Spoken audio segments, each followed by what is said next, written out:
There will be no forgiveness. There will be no remorse. There will be no line. Hey everyone, Brian Zane here. It is Tuesday, June 4th, 2019, just a month away from Independence Day. Can you imagine that? No relevance to that date for this channel, just making conversation. Anyway, we're playing WWF No Mercy for the N64 today. That is the goal. Been wanting to get back into this for a little while, and finally just felt like doing it today. And here we are. Just checking my numbers, checking all that good stuff. Orange stream health, which is weird because I'm seeing no drop frames anywhere else. But I'll take its word for it. How are you doing, everyone? Gonna have fun today. Just gonna basically, I'm envisioning playing around with the 24/7, the hardcore championship tier, most of the title tiers, as many as I can, basically. And why is the number so low? Very odd, because I'm not recording like I was last time. We had a lot of trouble with that. Oh, now the needle's moving. Okay. Switch over to live chat. Anyway, we're having some fun today. Eventually the chat will wake up. So yes, I'm playing on the actual N64. This is not a ROM. Not an emulation. Oh shit, in the middle of this one still, aren't I? Okay. Let's keep going with this one, I guess. Ashley Whittingham's the first commenter. Hello, Ashley. Family war. Oh man. Will there be a so-and-so in every corner? One can only hope. Hey, Vince. Come on out. You haven't shown your face for such a long time. Props to my pops. How dare you?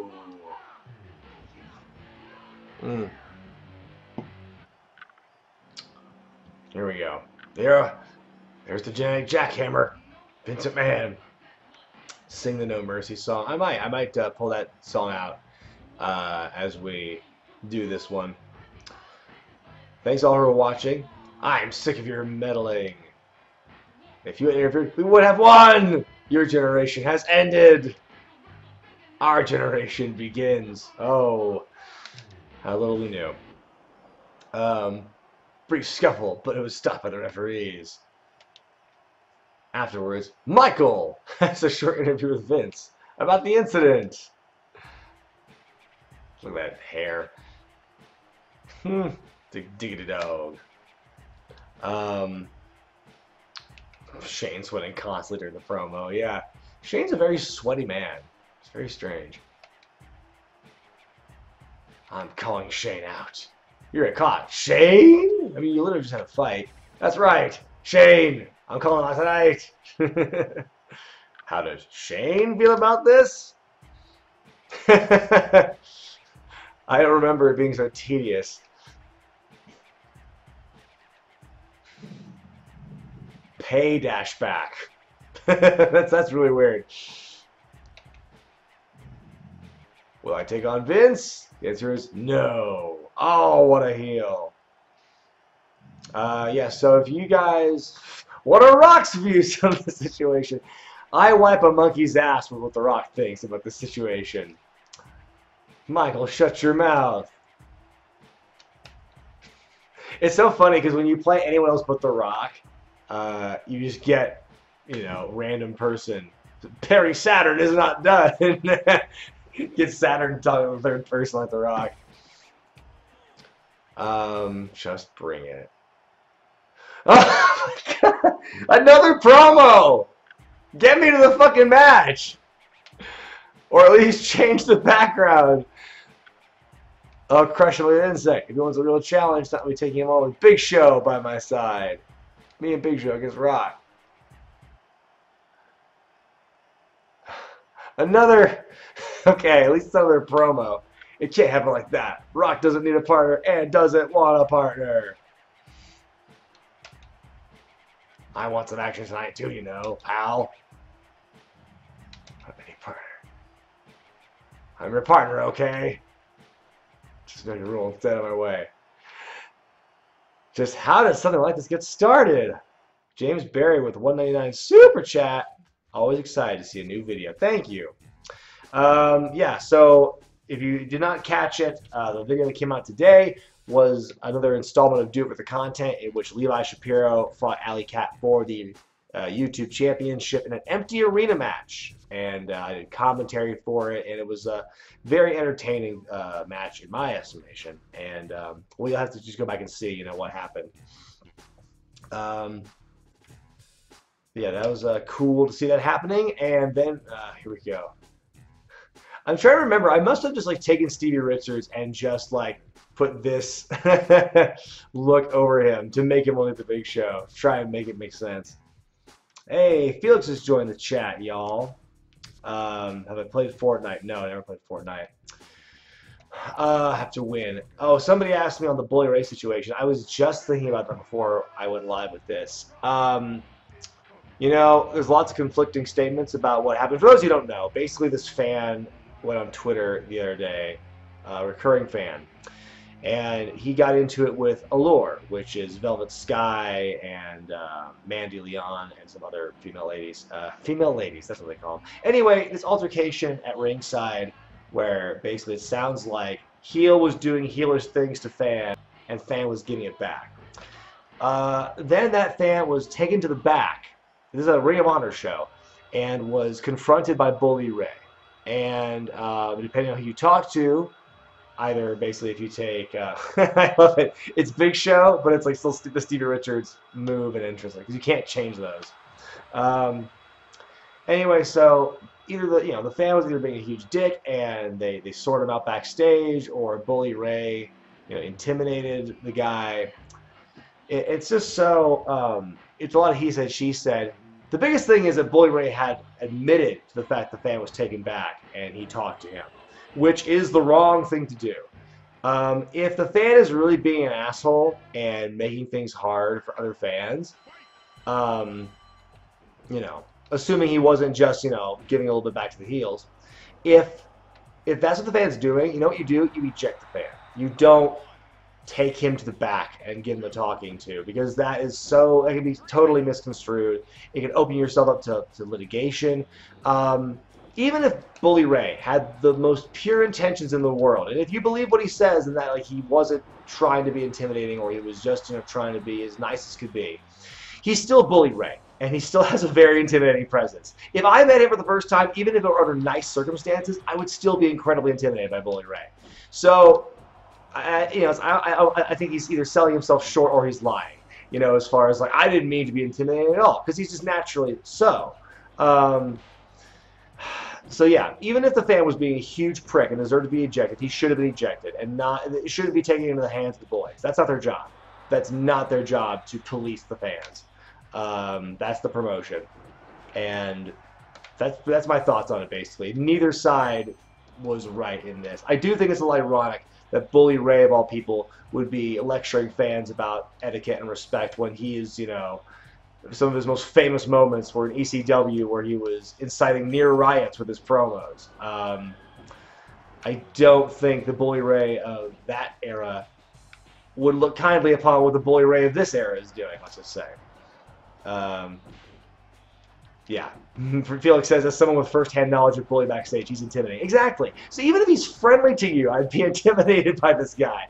It's just so, yeah, like I said, both sides are in the wrong here. Bully Ray should definitely not have talked to him one-on-one. That was completely out of line for wrestlers. I've never heard that happening before on any level.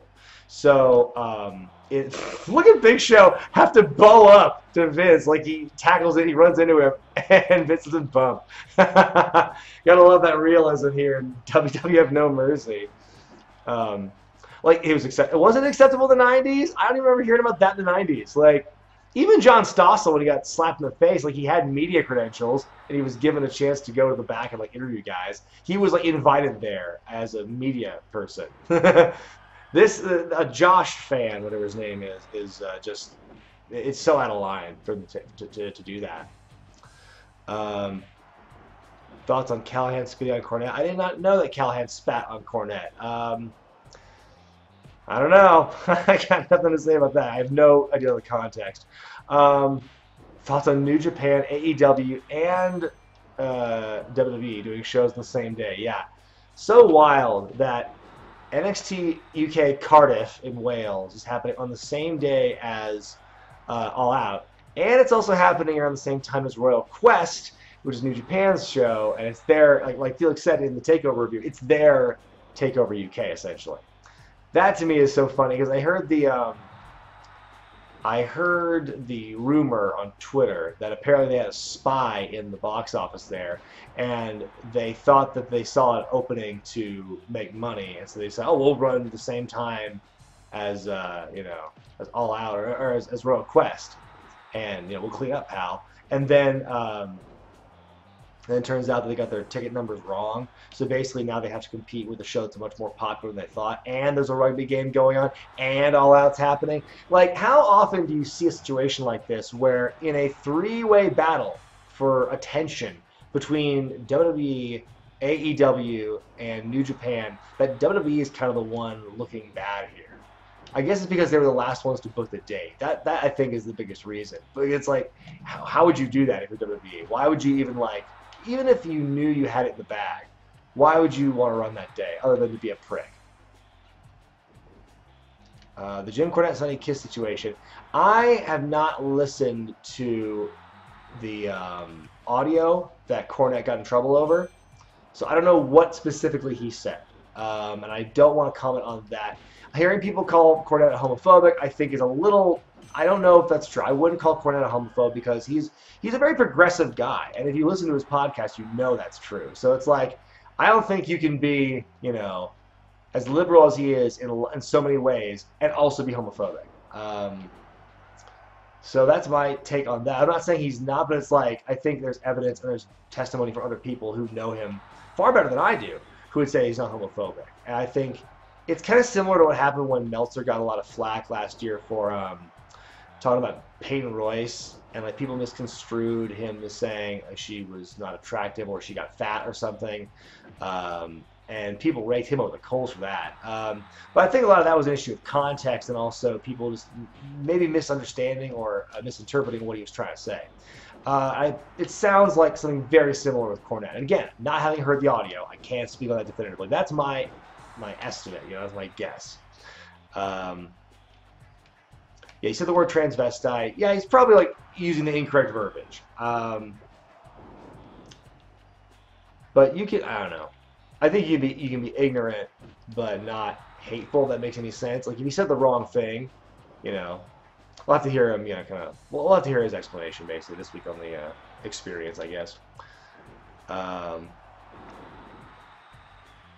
Anyway, okay, you have the finisher saved up, y'all. What am I doing? Get back to you. Rock bottom! Rock bottom! Boom. Am I ready for Ziggler to win a belt on Friday? If any of those belts change hands in Saudi Arabia, I will be muy disappointed. Who will Bray feud with? I have no idea. It's like, I follow Spoonie on Twitter, and he made a really good point. It's like, none of this, as interesting as it is, which I'm saying it's interesting, but it's like, he says none of this makes me want to see him wrestle. Like I mean, me personally, I love the Firefly Funhouse stuff. It's great. If he just did that forever from this point out, I'd be fine with it. But it's like, yeah, what's it building towards? Very curious to see where that ends up. Felix says, Brian, give us your Bray Sanity hot take. I mean, my social media blew up last night after Firefly Funhouse because, years ago when I did my DDP and WWF review, I opened it up with a cold open as this kind of like mock skit of Bray Wyatt, who, and for the second week in a row he's getting a mention on this live stream, looked like Jeff Lynne. from ELO. So anyway, my Bray Wyatt Jeff Lynne hybrid shows up, and we do a workout routine called Bray Sanity. And yeah, Firefly Funhouse involved Bray doing a workout gimmick, and so people are all now, oh my God, they still, it's like they watch Wrestling with Regret, which is very flattering. I think it's just coincidence. I think it's like, I don't know. Maybe there's something to it though, because I do know that there's a lot of evidence to support that Bray might have stolen his current gimmick from Doc Atrocity in the Bay Area. Go follow Doc Atrocity on Instagram, you'll see what I mean. But no, I thought it was funny. I thought that was a fantastic segment with Devil Puppet Vince dancing, the Muscle Man dance. Oh my God. Yeah. Huskus. Mountain Call in the next tour. CK Wolf Ace with a $1 super chat. I love that Vince does the click pose with the arms. Bam! And oh my God, like that stuff with R-Truth at the end of the show totally caught me by surprise. I was dying when I saw that stuff. Boom! Jeff Lynne does have the best white guy afro. There we go. What do I honestly think of AEW? I'm really excited to see what happens to AEW in the future, whether it's Fyter Fest, Fight for the Fallen, All Out. A lot of momentum going. God damn, I didn't know I had a brain buster in this game. But yeah, I mean, like, and just the mood of AEW and the whole vibe of that show, Double or Nothing, was so cool and unlike anything I'd ever experienced. It was so happy overall. I think more so than like Mania even. Wesley Landon Woolsey, $2 super chat. Thank you. Knockout. Did I win? No, I got Pim still. Okay, fine. Yes. Oh, show's taunting. Perfect timing. 2. Yes. Okay. Will I add AEW to my show reviews? That's the plan. I don't know. It all depends on like what day it's airing. We still don't know, and what the rest of my schedule is going to look like. But I definitely plan on covering AEW. AEW needs to cut some of the silly gimmicks. No, they do not. I disagree wholeheartedly. I think like you need silly stuff in wrestling. I mean, I could not watch AEW if it was just sports centric, just this you know, the serious stuff. You gotta have silly. You gotta have some. You know, you're silly with your bad. You're silly with your serious, I guess. No managers of Double or Nothing. Yeah, it's true. I mean, I'm not saying I'll never have managers. I'd like to see them have managers for my sake. HBK, you listening to me? Tonight's triple threat main event was supposed to be against you, Rock, and Big Show. Wait, why HBK? Well, tonight, triple threat matches are very interesting. But what about Fatal 5-Ways? What are the Impact bringing back former ECW stars? I mean, I think it's going to that well one too many times. I'm not saying you should put these guys out to pasture, but I mean, like, it's just so weird to all come together and say, let's have the big ECW moment. Yay. We've had that for like 15 years almost. It's time to wrap that shit up and leave ECW dead and buried in the cold, cold ground. What's wrong with her neck? Now I can't unsee that. What's wrong with her neck? Good.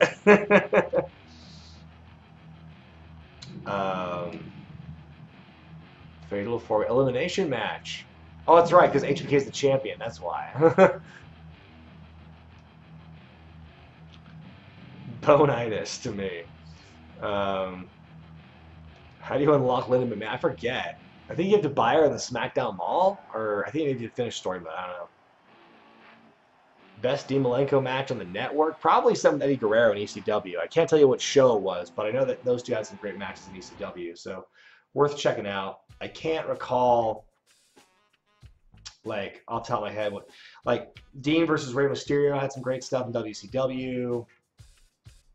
I'm sure if there's anyone in the comment section who are very well very well vested in Dean Malenko's matches and his history. I'm sure you could fill us in the comment section.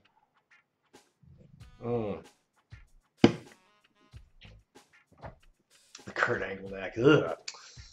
What video game company should make an AEW game? I don't know. I'm so kind of like oblivious to what video game culture is like now that I just don't really know like what's out there for video game developers. Yeah, Malenko dresses Cyclope or Cyclope versus Jericho. Let's see here, a couple weeks. What do you mean you're a couple weeks from WrestleMania? You came out of the WrestleMania set. I will never lose the title. Yeah, y'all, you're at WrestleMania. It's not a few weeks away. It's a sample run. What were his hips? We're going to find out. He said, unusually confident. There must be a reason for that, knowing the coward that you are. But this is some weird alternate timeline shit where Shawn Michaels and McMahon work together. Shawn Michaels marries Stephanie and kayfabe.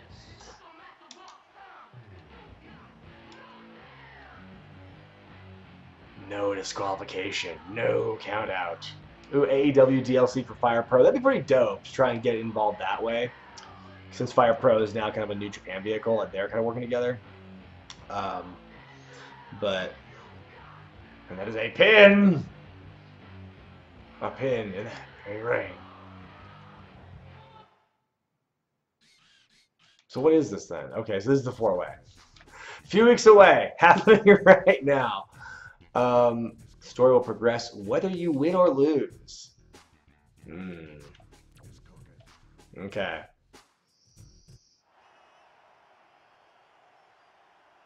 Oh yeah, the Jon Moxley shoot. That was really fascinating to listen to. It's like, I feel that a lot of apologies are owed to people like Dave Meltzer and Brian Alvarez and like Sasha Banks and CM Punk and all these people who have been vilified for their hot takes and their behavior with wrestling and how like the WWE and how creative is done, and just like the hatred people got, over that stuff. When Moxley's come out saying almost the exact same thing, and the difference is he doesn't come from a place of bitterness. He doesn't come from a place of like leaving on really bad terms. He left on good terms. He stayed for the remainder of his contract and waited until the end of his run to say shit. And so like Moxley's not just some mid-card guy or someone who's kind of bitter about not getting booked. Like Dean's main eventer, world champion, like he did it all. And so when that dude in that kind of position saying that, that's really indicative. It doesn't look good for creative, basically. Whoop. And I think that you could argue that CM Punk went about things differently than what Ambrose Moxley did, and that CM Punk didn't do a good business essentially. But it's hard to ignore the similarities between his story and Punk's and Moxley's stories in terms of their frustrations with the creative. There seems to be a lot of parallels, and so I don't know, something's going on over there. Boom, little wiggle kick. Why is show member right to censor? Because I basically like changed Stevie Richards' appearance to look like Big Show for the purpose of this this story mode. When SmackDown goes to Fox on Fridays, how will I handle Who Wore It Better? I don't know yet. I really don't. It's really hard because unless they end the brand split, if they end the brand split, it might bail me out because then I could cover Raw and then AEW depending on their schedule. So it's like I really don't know how I'm going to do it. And I don't know, like, it's not fair to do WWE versus AEW Who Wore It Better. It'd have to be Raw or SmackDown essentially, I think. If I'm even doing Who Wore It Better involving AEW, I might just cancel AEW and just instead, or I'll cancel AEW, pal. I have the power. But no, I might just do a thing where I just change the format of Who Wore It Better and You know, maybe just don't call it that anymore and just instead do straight up reviews of Raw and SmackDown and AEW and just call it good. Because I feel like the competition of Raw versus SmackDown, it's like not really there anymore. And also, I don't know. I feel like the picking the winners is always super contentious. I won't cancel AEW. I promise. I canceled it. It was fun while it lasted. Good job, Internet. You helped me cancel AEW. Saturday Night Slam Masters. I could play that again at some point. Oh, shit, my knee. I don't think Vince is intentionally tanking his product because he wants to take all of wrestling down with him. I don't think that's how it works. I would imagine that if you're Vince and you know full well that's how you make your money, I don't think you'd want to kill it. Why is WWE sucking with their content lately? I mean, I don't know. Listen to the Moxley podcast and fucking find out for yourself. It's such good shit, pal. Nope. All right, show's eliminated. Stevie Richards is out of there. Stevie Richards' brain implanted into Big Show's body. What are my thoughts on the Dark Side of the Ring documentary series? I've not actually watched it. I'd like to. I've heard amazing things, except for the Montreal Screwjob episode. And, you know, I'm glad to hear it's been so well received. /11111 with a €4.49 fraction of a euro super chat saying, "Hey Brian, all the love from France." Thank you. Thank you very much. I don't know, what do you call, like, what's the equivalent of like cents or fuck, what do you call them in England? Quid.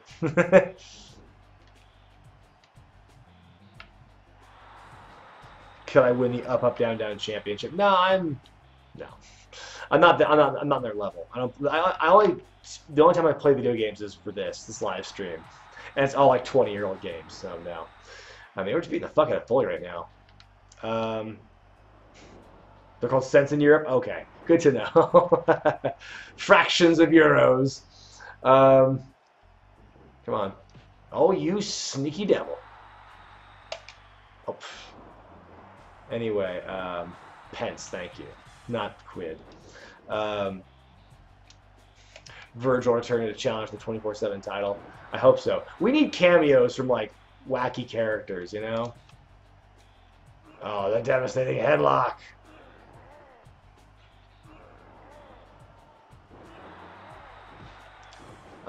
See, I can't speak on Cornette's recent comments because I've not heard them in full. I've heard all the reaction to it, but I don't know what he said specifically. Okay, let's see here. Whoop. That's right.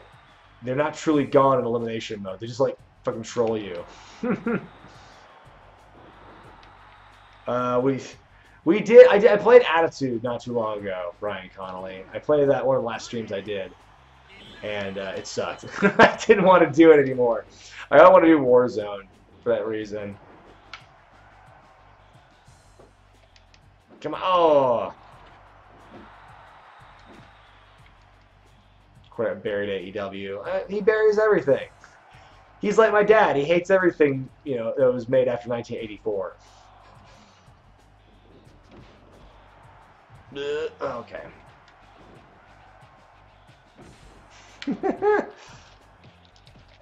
Will I be going to the pay-per-view at Tacoma, the Stomping Grounds? No, because I live nowhere near Tacoma. If I lived in Portland, I could try and justify going to Tacoma. But I don't, so I won't. Here, let's get a weapon. Oh, what if I get a giant book? Oh, barbed wire bat! Oh shit, there it goes.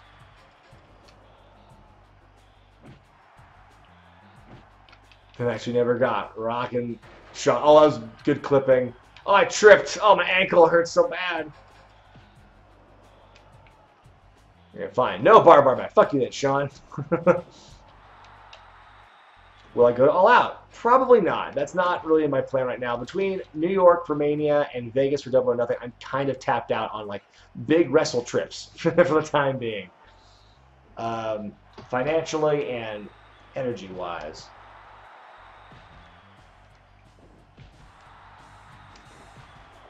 I was not cognizant. Like, people, I live in Reno, Nevada. Okay, I appreciate you asking me about my Oregon roots, but I did not experience any of these Oregon things of which you speak. You know, the snowmageddon and stuff like that. When I was in Oregon last, I was lucky enough to go see Defy when they came there to the Hawthorne Theater. That's it, though. Oh man, big comeback. Come on. Here we go. Yeah. Are Ukes gonna make their own wrestling game? That's cool. Whoa, big bang might have dropped. I have not heard that. Who's better, HBK or The Rock? Oh, well, you gotta figure out what your parameters are. As far as overall showman, The Rock I think is way better than HBK. Like, I think Sean was the better all-around package of like personality and in-ring work, but his level of charisma and his star power cannot match what The Rock could do at all. And like The Rock, you know, objectively not as good a wrestler as HBK, but still just more dynamic, more of a clearly more of a draw. I think he definitely outsold and outdrew HBK for sure. Did I see the line Ambrose refused to say about Roman? I didn't know that he did that public. I know you already said one thing on air about Roman that was already kind of got a lot of flack, but I didn't know about that. I know you talked about it. The favorite classic pay-per-view I reviewed. I forgot. Worst match I've ever seen. Well, right now, a contender for me, just because it's fresh in my mind, is Charlotte versus Lacey Evans from last night. Holy shit. What a terrible match that was. Well, I'll need to look that line up. Then I'll have my opinions about it. MJF is a really good heel. Like, he's a heel who's just like, he doesn't try to be a cool heel. He's just like an asshole heel, and it's like he's just really good at it. He's got a gimmick you really want to just like, you want to punch the dude in the face because he's so obnoxious. He keeps it up on social media so well too, and it's just like, he's great. He's a great character. I love it.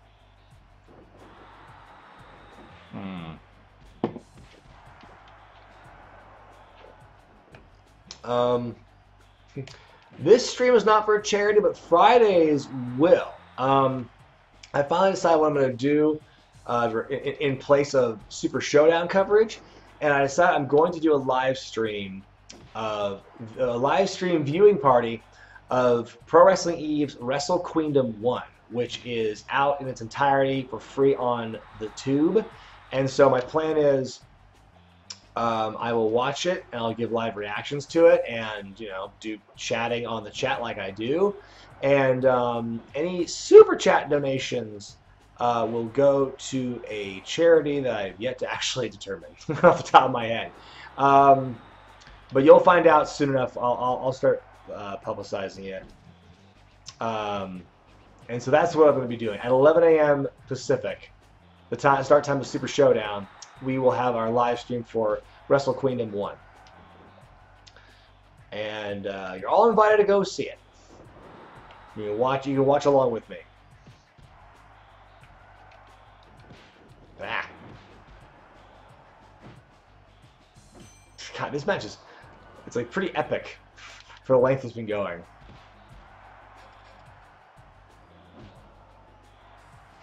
Well, Virgil P and Super Showdown.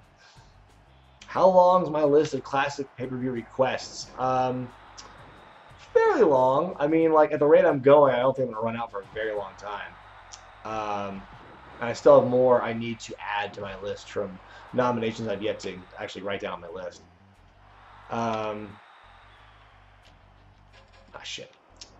Machente. There we go. All right. All right, HB Shizzle. He's a man called Stang. Why'd I quit being a wrestler to manage? Because I sucked as a wrestler. That's pretty much it. No.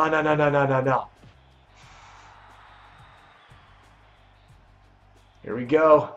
Off goes the elbow pad. The most electrifying move in sports entertainment. The people's elbow. Yatta! The cell didn't even connect. 1, 2, 3. If you smell boom, boom, boom, what the Rock is cooking. Did I create Big Show? Yeah, I just took Stevie Richards and I made him Big Show.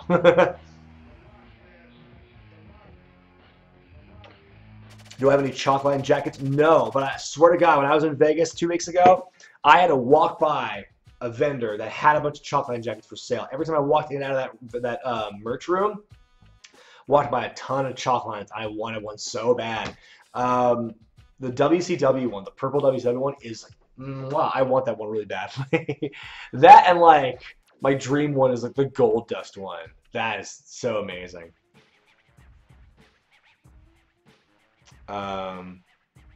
He loves his honey. He loves the Rock. You're feeling very pleased with yourself. You've been crowned the World Wrestling Federation champion. You took it anyway, but this is the price you're going to have to pay. Ah! Oh, I got kicked in the balls. If you had acted like such a big shot, you could have gotten what you wanted a lot quicker and easier.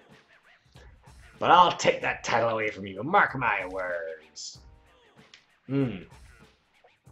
Yoshi with a $20 Canadian super chat asking if you sent out the Stunt Granny shirt. What's your shoot name? Because your name here is different than what I had. And if you're who I think you are, I need to talk to you about that for a little bit. Oh, yeah, no chance loser. Excuse me. Here we go. Let's save here.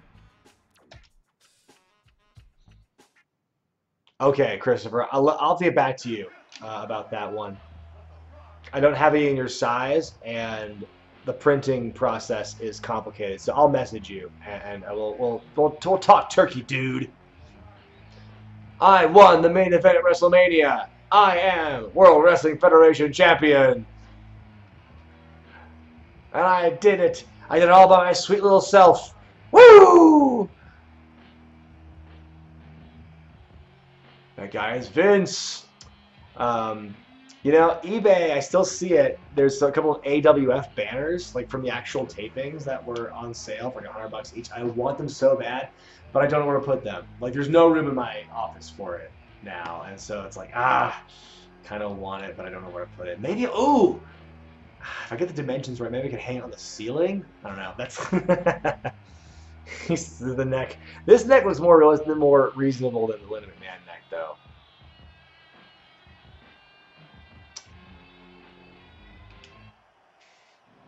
Klingon.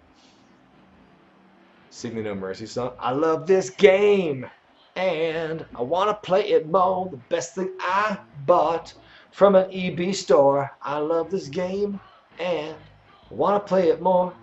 Oh, the greatest game on Nintendo 64. That menu song. The Rock's pancake face. Ben, I already talked about the Bully Ray Velvet Sky fan thing. It was me. I was looking for one thing from you. I never got it. All I wanted to do was a thank you. Oh no! Chris Jericho stole his latest angle from No Mercy.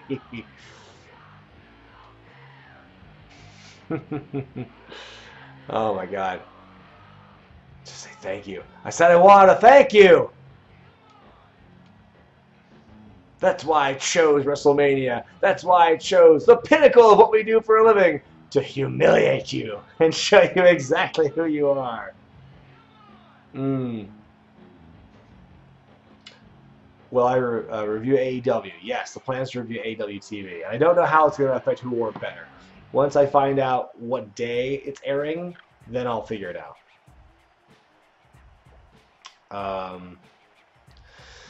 Start doing wrestling videos. What's my advice on doing proper research? Like what to do for videos? I mean, just talk about something you want to talk about. Do your research. Unordinary? I won't say pervert, but it's strange thinking. Gives you some sort of fixation with the rectal cavity. I love they recreated this promo in this game. So it's like, seal forever. You will always know about the obsession with asses promo. Oh my god. Company alternate history. We're gonna rewrite the record books for the shortest title ever held. Even that's not true. It's not true. It's the shortest one. You had the title change hands in like 2 minutes at WrestleMania 9. So no. Wrestling against Shane. No covering, no pinning. Get out of the cage first. Oh shit! I forgot how to. I have some bad news. Whatever.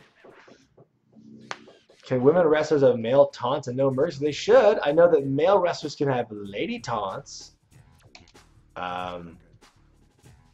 Oh, cage atch apply. Only requirement to clear this match is to win the cage atch.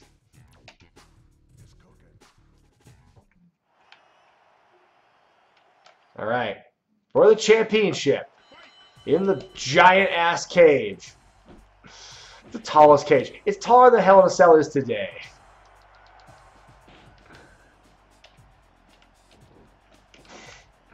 Avataz, $2 super chat. Favorite wrestling game of all time. You darn Skippy it is. The choppers. Super Nintendo choppers.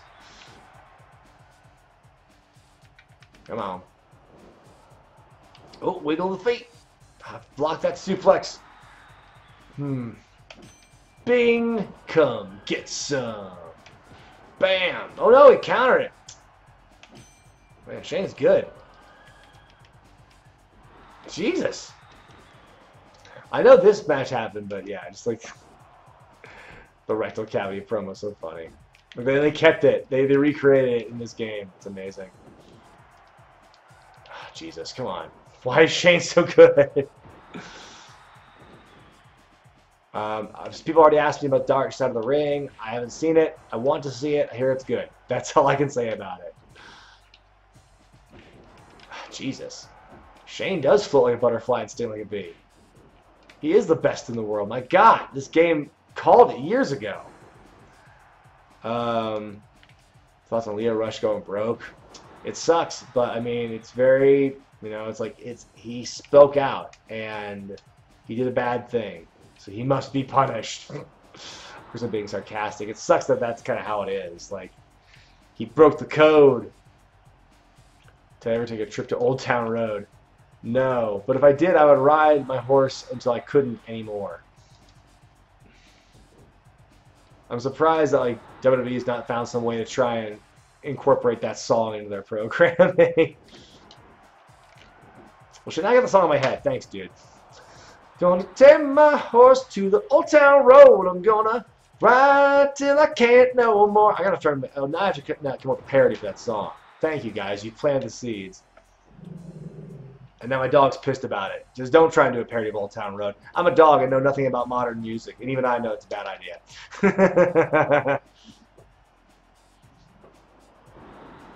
Oh, man. Y'all are giving me ideas. They're percolating now. You wouldn't believe it. Favorite Braun moment? Shit. Probably him slopping the base when he was feuding with Elias that one time. Bam. All right. Time to climb the... Why are you getting up? Ah! Yes, I hit him. Thank God I hit him. Oh, what happened? Ricochet, 5-star wrestling called Buckshot. He would. Yeah, they're doing the 24/7 thing that I want them to. Like, I really need to stop like jumping the gun with my hot takes, because they finally did it. They had Jinder and R-Truth do an online title change and stuff. Like, they just need to do that a bunch of times a week. You know, just get a shitload of those in the can and just like leak those. Just sprinkle them out, distribute them evenly and stuff. As long as R-Truth's champion and stuff. God, you so much fun with that. Oh, Braun wearing glasses and then calling Brain Strowman. Yeah. Would I work with creative if I was given a chance? Probably not. Like, it sounds like, first of all, it's not conducive to my lifestyle now. I like to, be with my family and that sort of thing. I don't think I could justify that kind of lifestyle. Also, just sounds like a real not fun place to work at the moment. I don't know. I just don't know. Why the W at the beginning of regret in my show name? For alliteration, because alliteration's awesome. It's really fun. Similar sounding sayings. Oh shit, Shane with the comeback. Ooh, 02 or 04? Off the top of my head, probably 02. Like, I don't know. It's a good question. 04, I like this stuff too. Would Apollo Crews be better off back at NXT? I don't know, maybe. It seems to work for Tyler Breeze right now, but the thing is, like, both worlds, main roster and, you know, NXT, are both kind of bloated right now. NXT's format works in a way that, like, you can have breaks with people, but there's a lot of stuff you just missed in the main roster and people are gone. Converge will be on my show if I promise to, if you give us GoFundMe. I don't think that's how it works. Thoughts on Batista's acting career so far? I've only seen Guardians, so I've only seen his role as Drax. Come on, how do I... There we go. Tap! Tap! Yes! Yes! I'm gonna win! I had no thoughts on Mr. Wrestling 2. Sorry, Conehead, Cokehead. Alright, woo! I did it!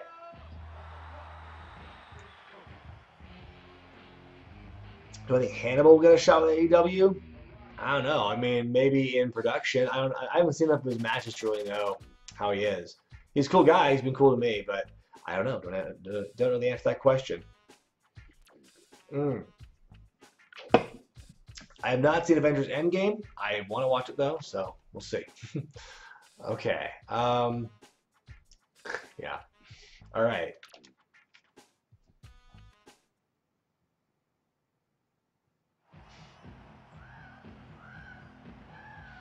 You think they called the Lacey Charlotte match early? Maybe. That's not a bad theory, because it certainly was a shit match.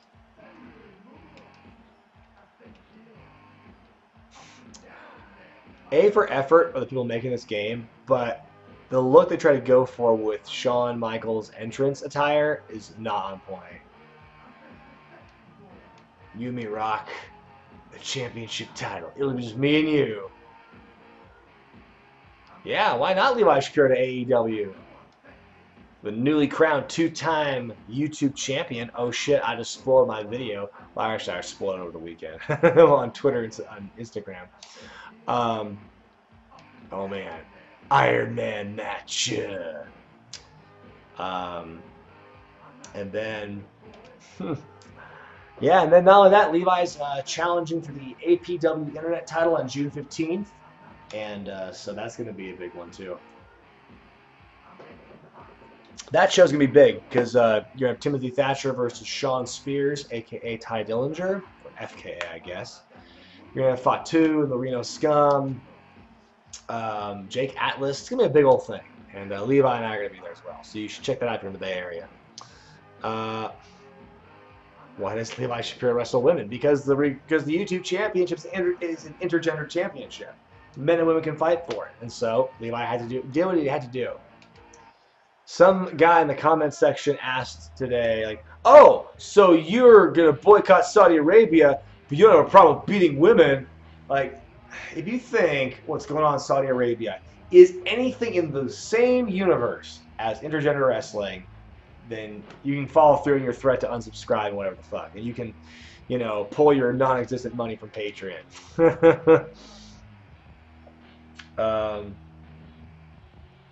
Diabetes.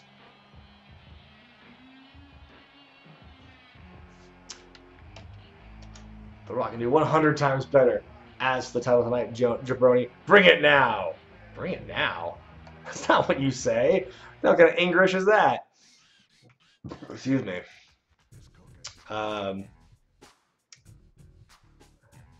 Did I move? Oh, yeah. Did I move or did I change my setup in filming? As far as the new look, the new set, that was.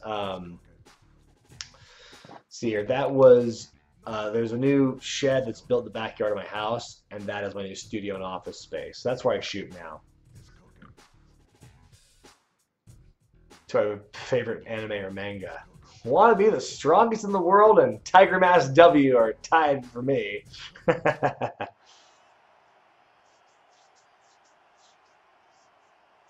Bring it now. What's Ligma? Apparently Andrade has Ligma? Never heard that. Don't know what that is. Does Raw have tag champions anymore? Does Raw have tag teams anymore is my question. Where have the War Raiders been? Or the Viking Raiders, or the hell? Where have the fucking tag team champions been? Alright. So, Iron Man match at Backlash, even though that took place on Judgment Day. Yeah, I mean, because I was always working out of, like, the spare bedroom in a house or whatever, and like it was just my office space. That's how it was for the longest time, and then just decided to expand and just put a place to put all my shit, basically. And yeah, so now I work out of the 12x16 space on my property, and it's my own little space, and I have solitude. And it's great. It's been great for me. I've loved it. What match am I looking forward to on Friday? I don't know, because I'm not going to watch the show. How am I capturing this footage? I use OBS.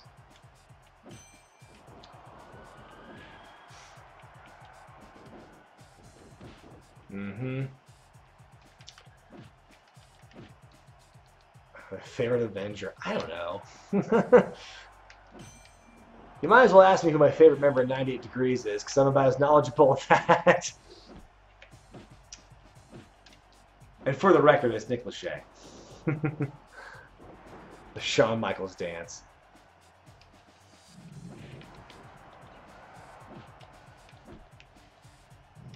Alright, stop with the Virgil questions. Thank you for spamming me. Yeah, I'm acknowledging you. I'm noticing you. I'm your senpai, I'm acknowledging you. Was Becky attacking both the ladies heelish? No, because they were both heels.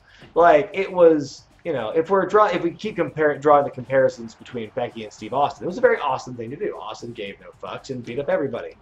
Indiscriminate of what their alignment was.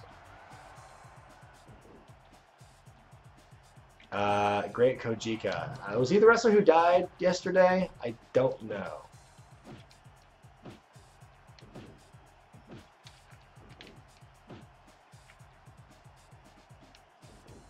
Here we go. This is the Iron Man match. One of them ends in a scoreless tie. Would be amazing. A face who acts like a heel, aka a tweener. That's basically what it was. Oh, big side headlock.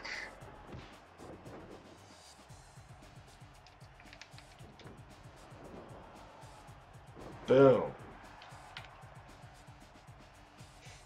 Goldberg and Undertaker. That match is like...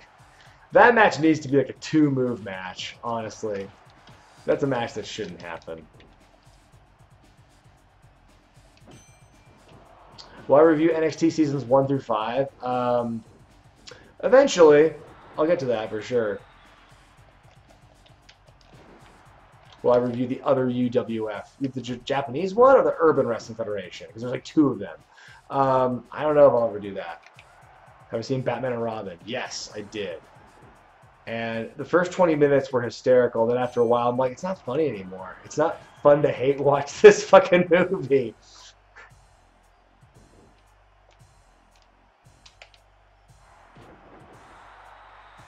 Ricochet versus Cesaro feud. I agree with Ricochet that it's a rivalry that could last a decade. I just wish they didn't, fucking burn out in the first month of that decade. Like, y'all need to, slow down a little bit. It's amazing how they'll space out some rivalries and some, like, rematches and stuff, but they'll just, like, blow their wads super fast with a match like this one. Thoughts on Bill Watts? I keep hearing he was a great booker, but seems to be a racist, anti-Semitic old-timer. Yes, it turns out that people have flaws, even if they do good stuff in the wrestles, Paul Heyman, creative genius, overall lying, untrustworthy sleazebag, is what I've heard as far as his reputation. Jim Cornette, also a great creative mind. Happens to be a cantankerous old coot who doesn't like anything fun or new. People have flaws. Don't meet your heroes, basically. Oh, Mid-South UWF. Maybe. Oh, shit. Oh, yeah, boxing's been rigged forever. There's no question about that. There's always been a fix. Boom. Bill Watts, you know, hit a sweet bass line. Yes,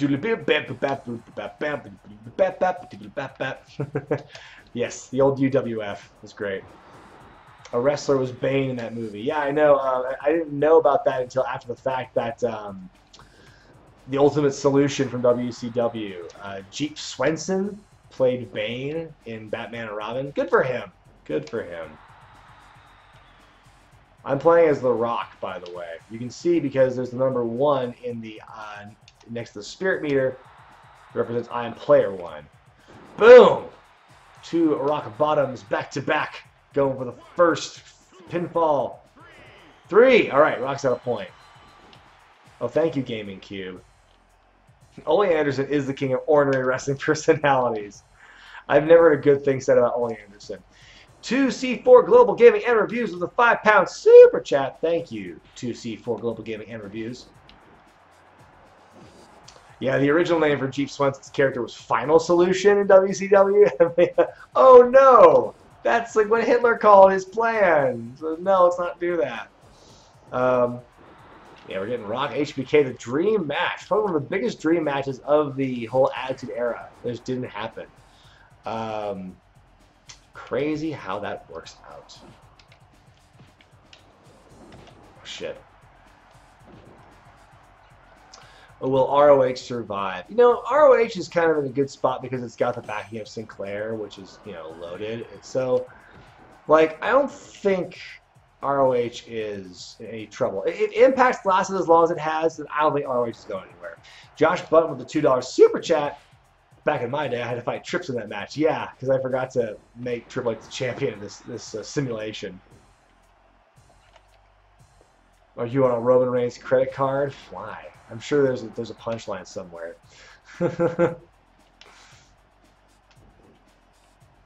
Come on, do your lucha moves now. Yeah, Rock and HBK never happened, and some say it's due to politics, which is a big fucking shock. Have I seen the latest Botchamania? No, I have not. I need to, though. Working with Matthew and seeing him in Vegas was cool. He actually rode with us on our Uber one day to StarCast from the hotel. And yeah, God, doing the Cultaholic panel was a ton of fun. I'm really happy with how that vlog turned out. The Vegas vlog. I think it did a really good job capturing the magic of that weekend. It was really fun. Just, you know, superior to, you know, New York in like every way for me, as far as I'm concerned. Yeah, working with Cultaholic, working with WrestleCrap, that panel was really fun. Oh, are you fucking kidding me? Come on, run over him. Fine. Here's the people's elbow, you fuck. Now he gets up. What happened to Puppet? Puppet's handler, you could say, recently took a job with WWE as part of their social media department, actually. So, no Puppet for the time being. But, yeah, best of luck. And it's cool that he got that job. I'm really happy for him.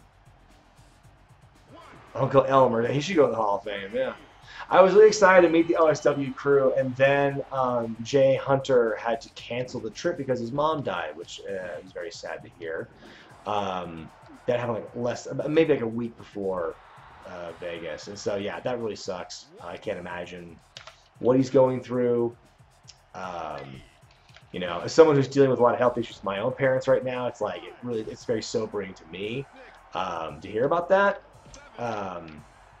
So, you know, Nothing but love for Jay Hunter and the OSW crew. Hope to see them in person once again. I met Jay in Orlando at WrestleCon, and that was the only time I met the OSW guys. Worst wrestling game I ever played. Well, if you want to find out that, you got to go back to a few weeks ago to one of my last live streams when I played. Oh shit, the Flair Deal. When I played 5-Star Wrestling Regenesis. That was really fucking bad. Have I seen the fight with my family?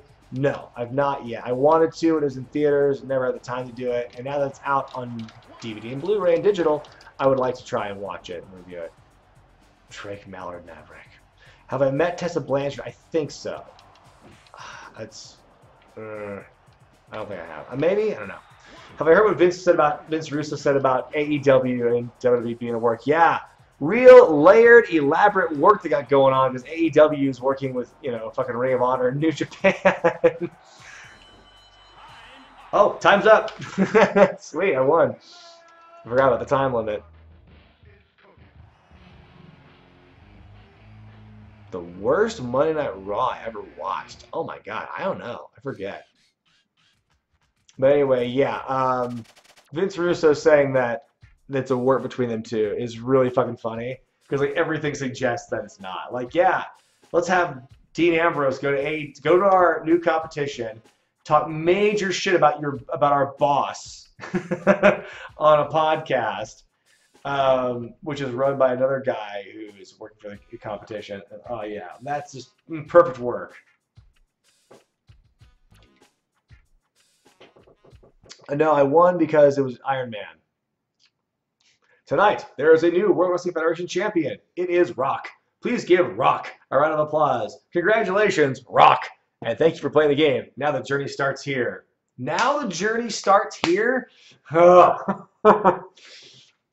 Josh Button, $10 super chat. Oh, the Rock HBK thing came from HBK disrespecting Rock's grandmother. Still, but that is still vaguely political, though. Like, if we're getting to the definition of politics, like that has a lot to do with it. What's my all-time... Robert Stoll, $1.99 super chat. What's my all-time favorite pay-per-view? Probably got to be WrestleMania 19. The memories are still very strong with me on that one.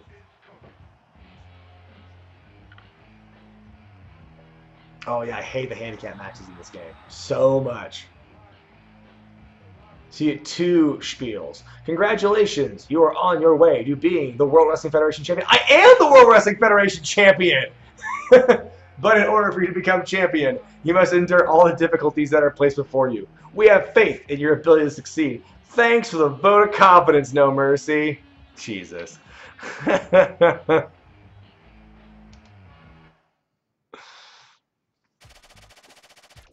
All right. Oh, what can I buy for 11,000 WWF bucks? I wonder. I got to go to the SmackDown Mall.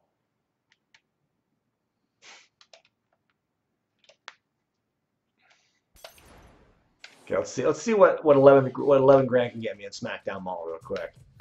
SmackDown Mall. I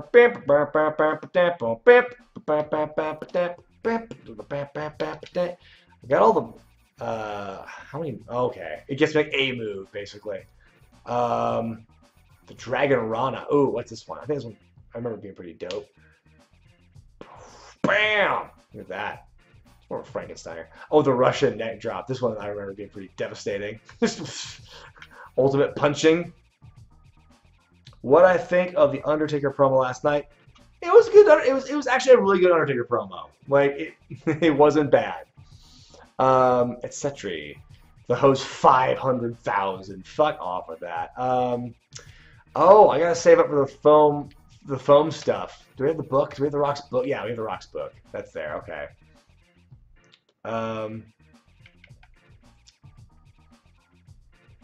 Yes.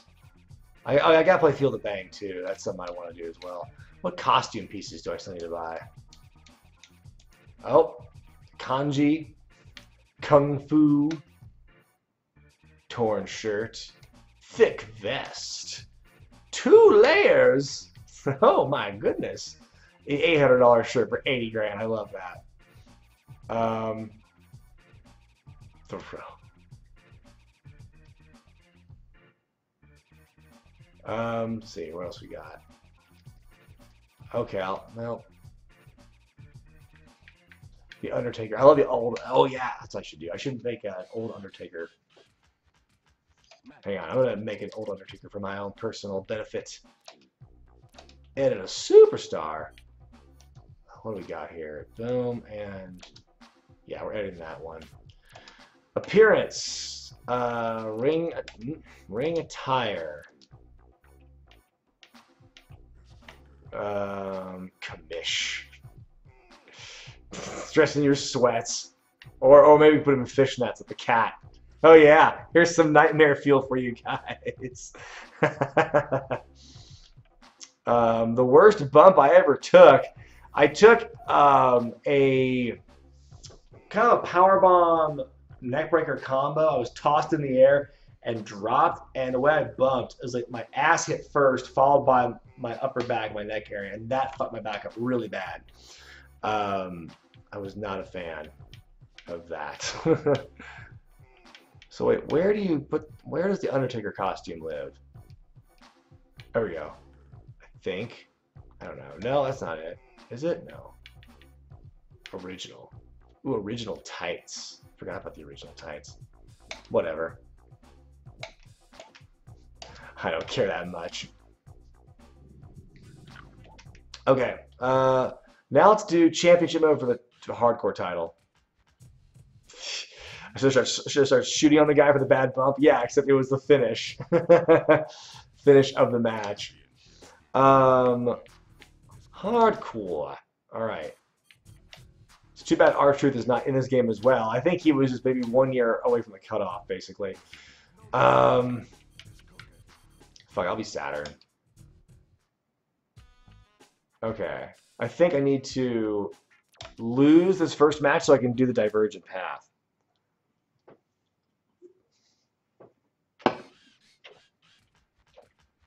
Yes, I saw that, Nightcore Hitman. Thank you. Blues or Bruins? I'm not a hockey fan, dude. Talk to Felix for that.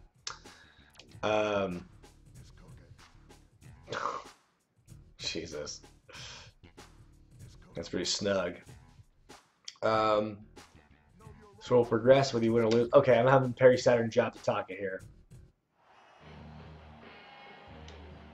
It's the pre-24/7 title.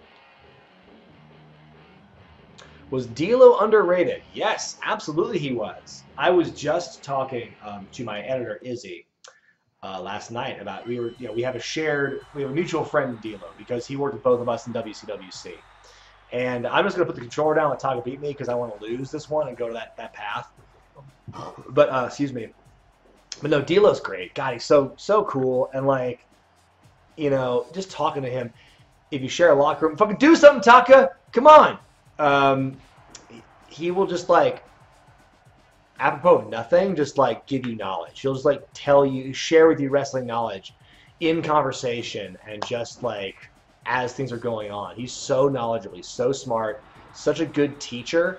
Like if anyone like lives in Vegas and wants to train a wrestler, you gotta go to the Snake Pit because it's him and Sin Bodhi and D'Lo and just any one of those guys individually is a great resource as a teacher. But D'Lo, just working with him specifically, I can tell you D'Lo's great, and he's such a cool guy, really down to earth, really smart, really knowledgeable.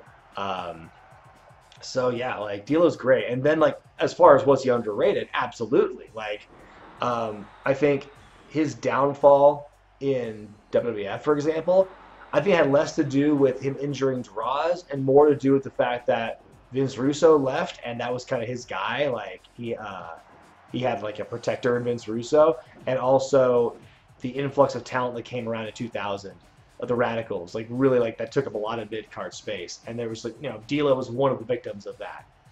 So,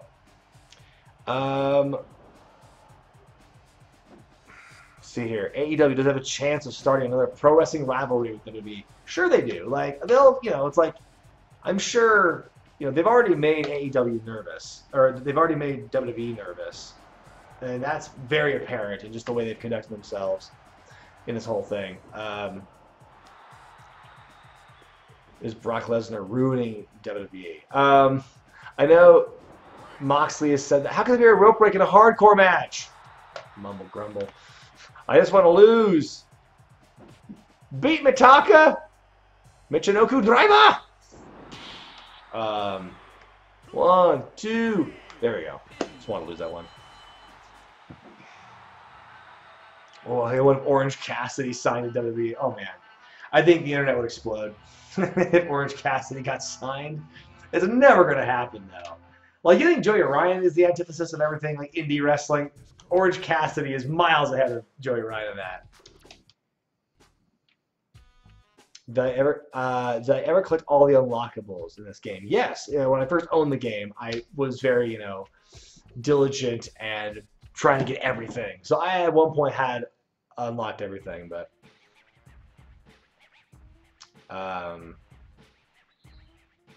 who have I marked out the most out of everyone I've met? Cornette, probably. But even then, I had to keep it cool because we were like working together. Saturn, you seem to have a lack of fundamentals. I decided to teach you some ring skills. Hold the A button to grapple strong. Doing this can help you. Holy shit! They hide an in-game tutorial in the story mode. That is phenomenal.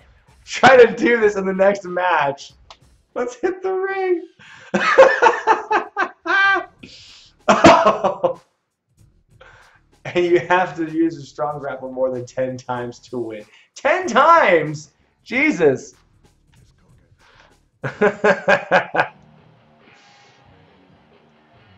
Oh my god. That is so awesome. Like the hardcore championship. And that's weird that the hardcore title path is like supposed to be the beginner's one. Because if you're undefeated in that, it's the hardest fucking path. Because you fight, in the end, you're fighting the fucking APA in a handicap match.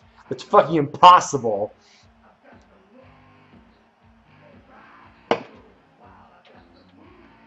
Oh my god. You're from fighting Taka on Raw to fighting Shawn Michaels on SmackDown. He's like your trainer in this. I love it. Boom. Okay. 10 strong grapples. I have to keep count and try and engage in the chat here. Can't be done. I will reiterate, plans for Friday. There will be another live stream at 11 o'clock Eastern Time, same start time as Super Showdown. And I will be watching Pro Wrestling Eve's Wrestle Queendom 1, which is available for everyone to see on YouTube. So we can all watch along together and learn a little bit more about the lady grap scene in England. So, Sean didn't call Saturn doink. They never should have made you doink, man.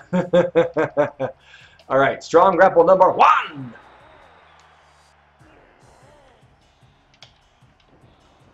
When will I review the Authority? Oh, I don't know. Someday. Why is it that Valley Driver not his finisher in this game? What is his finisher then? I forget. That's 2 strong grapples. That's 3 strong grapples. What's the best review I've done in the last 12 months? I'm partial to RVD's Extreme Championship Comedy, if I'm being honest. 4. Oh, shit.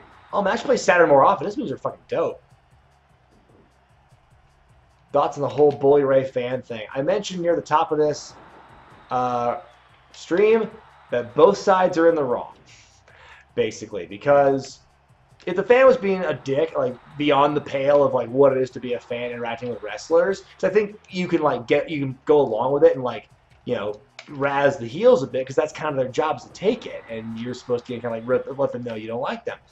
But if he's going beyond that traditional mode and being an asshole, he should be ejected. Like, that's just what they should do. It's up to the promotion to police that, not the wrestler. So the fact that Bully Ray like admitted to bringing him in the back and talking to him because his girlfriend got, you know, yelled at by a fan, like, that's fucking that's completely out of the question, completely out of line. Oh shit! I don't think I did 10. Did I do 10? I didn't mean to pin him. Listen to me. Wait. I was talking with a fine-ass date. Sorry. So I slipped into my ICP moment for a minute there. Points to you if you could recognize the what song I was referencing. So yeah, okay. But did I do it 10 times, though? Because does that depend on what patent line?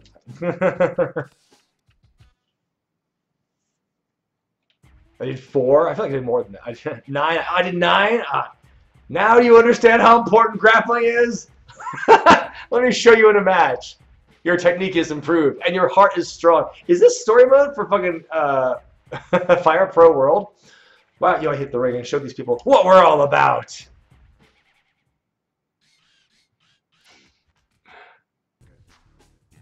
Okay. The manhandle slam. It's a better name for a move than it is a move. I hate that move right now. If she was at the rock bottom, it'd be fine, but she's doing it at a rock bottom with a pump handle on the hand thing, which that works when the guy, when the person's like bent over and the hand is under that, you get the room for it. But when they're in a standing position, their hand's just there.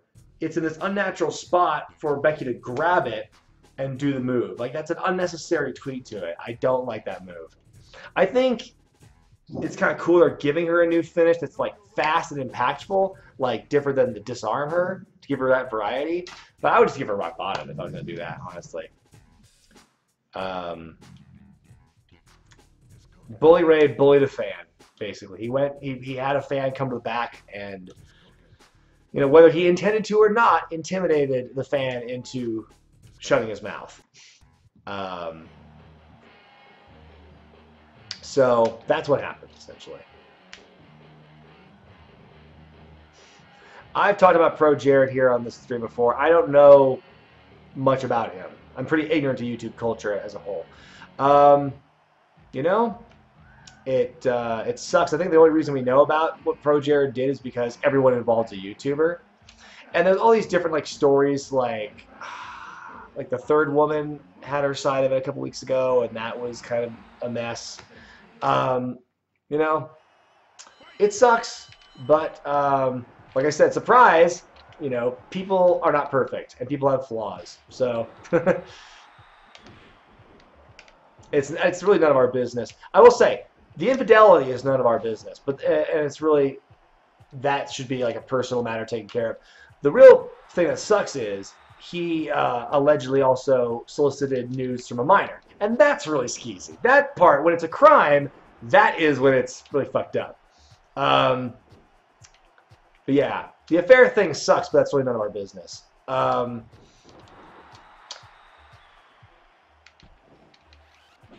Anyway, did he touch the fan? Apparently he like gave him a slap on the back and like kind of like a friendly slap on the back. Just be a fan.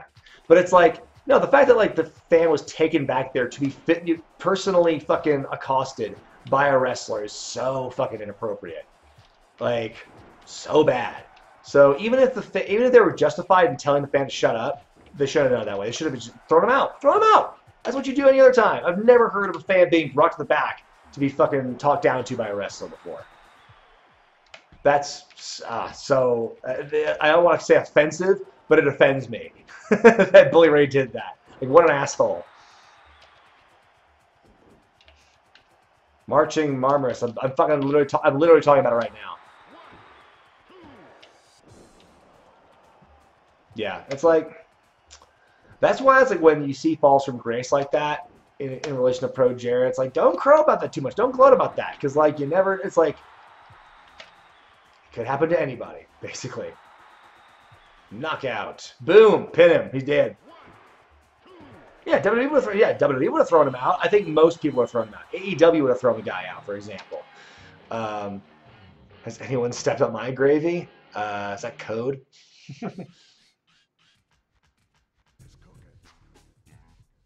It was Ring of Honor. That's where it happened. So, I don't know. It's not good PR for Ring of Honor. And they said they're going to do an investigation into what happened. And who knows what the hell's going to happen, if anything. But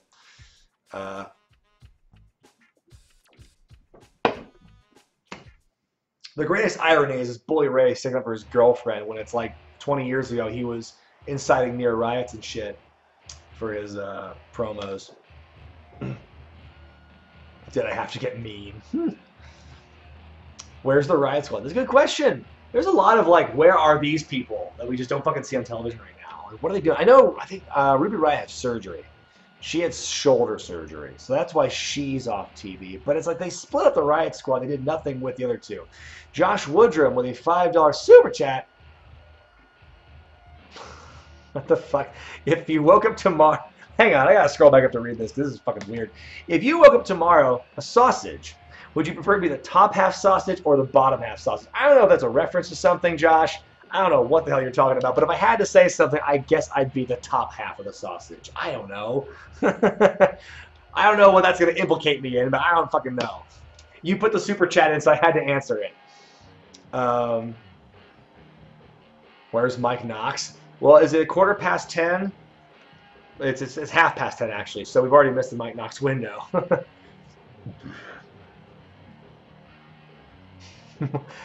EC3's new gimmick of looking sad while holding a solo cup. If he makes it work, it's great. Is The Miz buried? Cornette or Ryan? I think they're both fine people. Like, I don't have a problem with either of them. You know? I think Joey's thoughts on wrestling are very progressive, and I kind of agree with them. I think Jim Cornette's got a lot of old school thoughts that can be applied to today's thinking as well. I think he should be seen as a resource as well. Just don't give him a live mic. You know, it's just, I don't know. They're both equally, I like them both. Don't make me choose. Where's Tyler Rex? My man in Street Fighter, Zangief. I played Street Fighter before I was a wrestling fan. So I didn't know that Zangief's thing was he was a wrestler. I mean, it didn't really click with me at that time, at that age. Who was my favorite guy? I think it was Blanca, because you can get cheap with them, have the electricity, or the E-Honda shit. But I don't know. I wonder what Ryan Shamrock's up to these days. Apparently she follows the AE podcast. So that was, or is friends with them on Facebook or something. I think Adam Bigelow mentioned that in one of the more recent episodes. That like Ryan Shamrock is there, which is pretty funny. It's like good for AE podcasts for that that coup of having Ryan Shamrock acknowledge them. Is the wild card ruining WWE? If they like were just honest and said we want Roman to be on all our shows every week, like I would respect them for their honesty. But instead they're doing this whole wild card thing as an excuse to move people around, and it's like it's so irrelevant. It just makes nothing really matter. It just kind of confuses things. Like between all the shows they have to promote, like the Saudi Arabia show, Stomping Grounds, Wild Card Rule, all that shit, and not to mention NXT and whatnot, and like and all these other people they got to fucking talk about, and it's like no one's getting. I mean, everyone's getting like looks. A lot of people are, at least not everybody, but a lot of people are getting looks, but like it doesn't mean anything. Is the problem. The Roman card. Real deal, JRH. Do you have Abraham Washington in your circle of friends? Is that what you're telling us? Because you wrote they can have Ryan Shamrock. I'll have Abraham Washington. Where's the New Jack? Where are the Highlanders? I have not listened to. Oh shit, that's right. I think I heard Best First show on commentary. I haven't watched. I've missed out the last couple of NXTs, so I'm not sure. But I think when I heard her on commentary before, like doing the occasional stand-ins and stuff like that, was fine. Oh shit, Saturn's gonna get him up for a super fucking brainbuster. Oh my god, fuck me, super brainbuster. Holy shit, and he's getting up. What kind of strong style horse shit is that, Bradshaw? Oh my god. You asshole, Bradshaw. Fucking no-selling the friggin' super brainbuster. Ah, to hell with you. Boosh. Now I'm taking things hardcore. What's more fun, a Firefly Funhouse Vince or Triple H playing Vince? I don't know. Off the top of my head, I have to say fucking Firefly Funhouse, because that just rules all. Death Valley Driver on the table.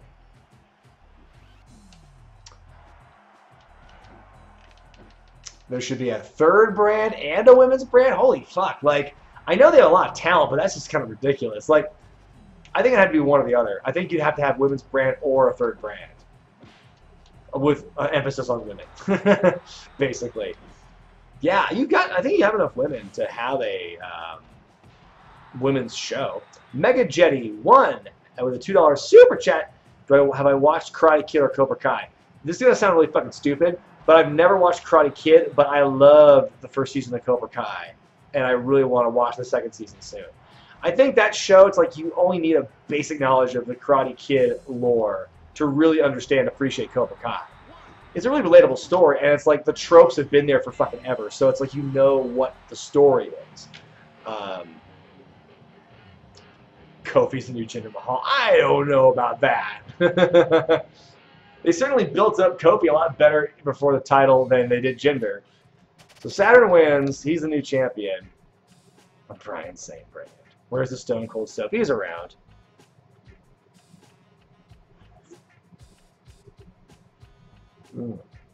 Have I played Mortal Kombat? Yeah, when I was a kid. I kind of hated it. Like, I mean, I've never been good at fighting games. Never been good. Round the Clock Champion, Part 2. Saturn's hiding from an enemy in the boiler room after a match, thinking about what he'll do next. Bam! Schwam! Saturn's left from behind. He's about to lose consciousness. A hardcore match has begun. Well, wait a minute. He's about to lose consciousness. You're burying the lead, guys.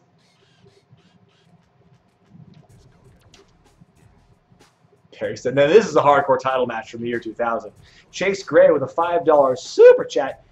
Is the Judas Effect Chris Jericho's worst finisher? It's his least exciting finisher. I'll say that. You know, like I said in my Double or Nothing review, for a guy who for the last 20-some-odd years has been doing Lion Salts and Walls of Jericho and Lion Tamer and Code Breakers and the Breakdown. No, you know what? The Breakdown is Jericho's worst finisher. The Judas Effect is one above that. There you go.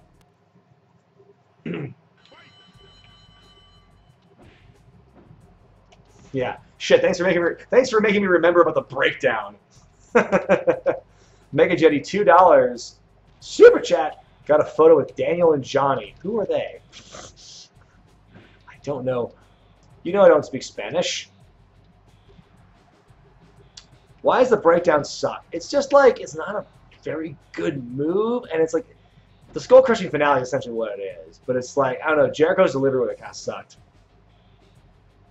Whoop! It's a long-ass run. Am I going to All Out in Chicago? All signs point to no right now. I'll cover it for sure, but I don't really have any plans of going to Chicago for it. Like I said earlier in the stream, I'm kind of tapped out from trips right now. Between New York and Vegas, like, those are all very exhausting and very costly. I just don't think I've got the time, energy, or money to justify another trip like that, where I can just expect to lose a shitload of money. I don't think he ever had a Fozzy-themed finisher. If he had a Fozzy-themed finisher, it's not called the fucking Fozzplex. But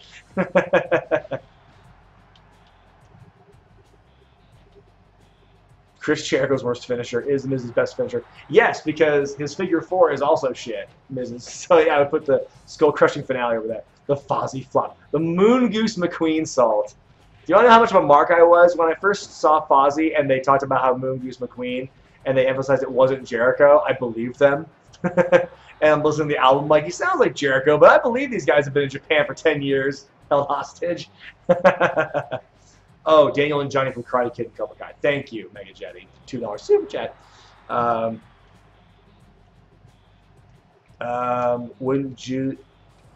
Would Judas? Yeah, well, yeah. The Judas Effect would be considered a Fozzy-themed finisher because Judas was the name of the single.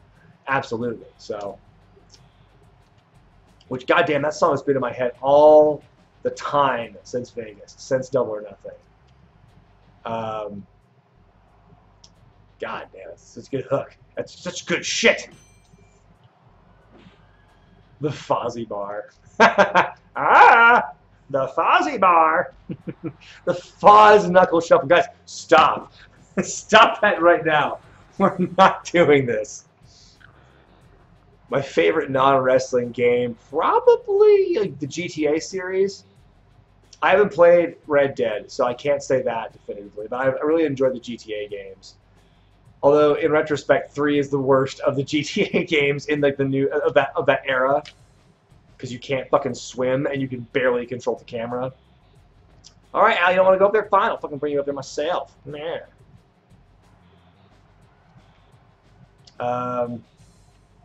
GTA Foz.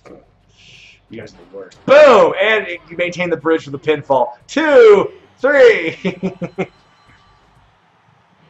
The Foz covered 3-handled family credenza. Get out! Get out of here. What's the best GTA? Of the PS2 era, I think my favorite is San Andreas. A lot of people want to say Vice City is the best. I think Vice City is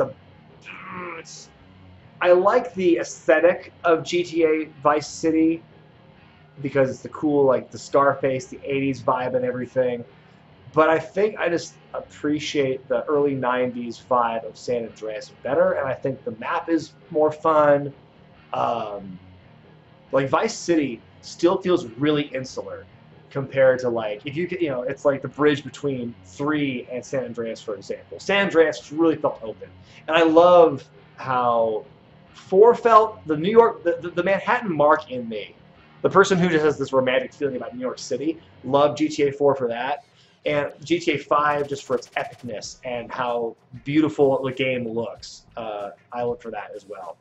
San Andreas had, you know, it's like, it's a toss-up which one I like better. It's the soundtrack. Stop talking. No, Brennan, it's my show. 335 people watching, can't be wrong.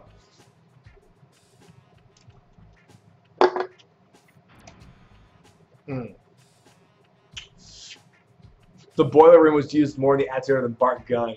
What? San Fozzie Dreas. Would I like to see a GTA Portland? There's a part of me that thinks Portland would be a good setting for GTA, but knowing how ham-fisted the humor is with that series, it would be non-stop hipster jokes. Oh my god! I keep forgetting I made, you know, a JBL version of Bradshaw. Hang on, dogs on a bark. Well, maybe you won't. Maybe you won't bark, Milkamoo. I just saw the shadow of the mailman show. I'm like, shit. It looks as, what the hell do you want? I'll beat both of you up. I'm on crystal meth, motherfuckers. Actually, given Saturn's history, it's probably true. If Trish Stratus is in Cobra Kai, it'll be awesome. You guys want to help me? Of course. Being we're the 2 baddest men around, we understand what you're going through. We came here to protect you. Give us $1,000. We'll take care. Would you like protection? Yes, I would like protection. I'm taking the easy way out. Mega Jetty, $2 super chat. Chase Gray, $2 super chat. Worst wrestling stereotype. I don't know.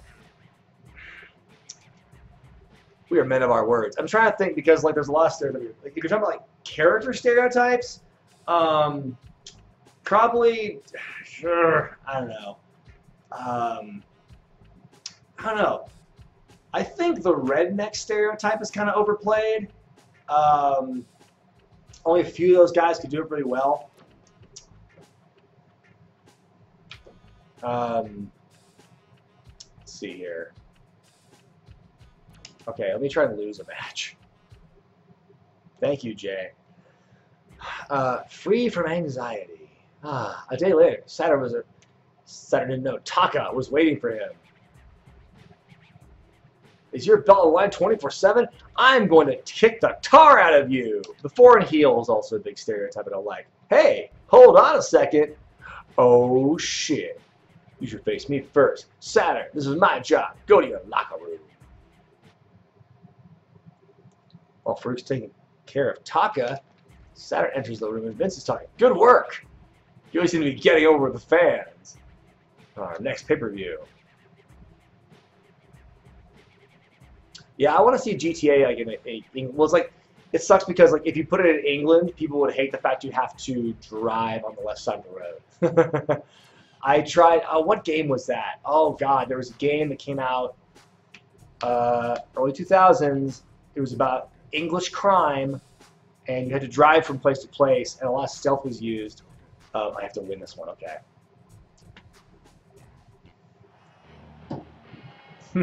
Farouk sounded like a buffed up Cleveland Brown.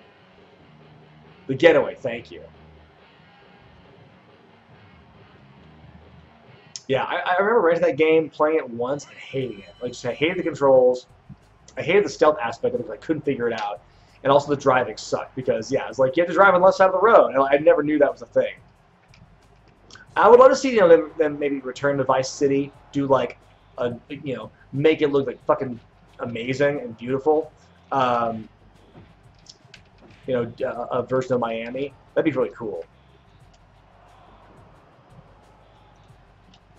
Yes, I know GTA 3 was. I know GTA was already in London. I know. I want to see them do a 3D version of London, though. Slightly chipped Matt Hardy. The best wrestler hairstyle of all time. It's got to be the Sky Too Hottie, man. The hair going straight up. Yeah, I played the demo for Sleeping Dogs. I never got into it though. Let's see here, GTA Philadelphia. Before I do Def Jam Vendetta again, I need to find Fight for New York and replay that game because that game's awesome.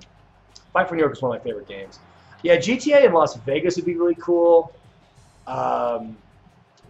Yeah, I said I think Portland would be fun, but I think they would just like beat to death the whole hipster thing. Like they did that a lot already in GTA 5, especially in Trevor's like rampage modes. But yeah, I just don't know. It'd be fun basically, just for me. GTA 5, I love that game. It's like I want to play it again. I would love to get more into the online stuff. The online world looks so expansive and cool, but again, it's like a time commitment thing, and also the fact I don't have a whole lot of friends playing, and I've kind of gotten over multiplayer with people I don't know, with like strangers online. I don't have the kind of rapport with people to play online with people, so I don't know. And like no one has fucking headsets, and it's just really annoying. Just trying to coordinate that shit. So if I had the people and the time to do it, I'd love to do that. GTA Boston, a little too on the nose, I think. There's enough fucking crime settings in Boston. They've had their fun. Whee! Oh my god, big ass splash from the top. So wait a minute. It's a hardcore title? No. Is this a hardcore title match? GTA Kansas City, Missouri. Oh yeah, next GTA takes place in WWE City. I'm sure there's a mod for that. You better believe there's a mod for that. Saturn's fucking awesome in this game. Why would I not play with him more? Oh my god. It's such good shit. When will you make another music video? I don't know, if I'm being honest. I don't know when that would be. Boom. One brain buster. Equestria. GTA Alaska. That's Red Dead Redemption, isn't it? GTA Alaska. Oh shit! Oh my god! His spine just compressed into 1,000,000 pieces! 2, 3! Shit, he just destroyed Matt Hardy. Should Undertaker retire already? Yes, he should. Have I played Mortal Kombat 11? No, I'm not. I don't play the Mortal Kombat games. I'm not good at fighting games. Fight for New York was like the best one I was good at. That's because there was like wrestling elements in there. GTA where every pedestrian is Taz? I would love that. Cheesy vaginas, Cole! That was an actual line that was said way too much by pedestrians in GTA 4. Cheesy vaginas!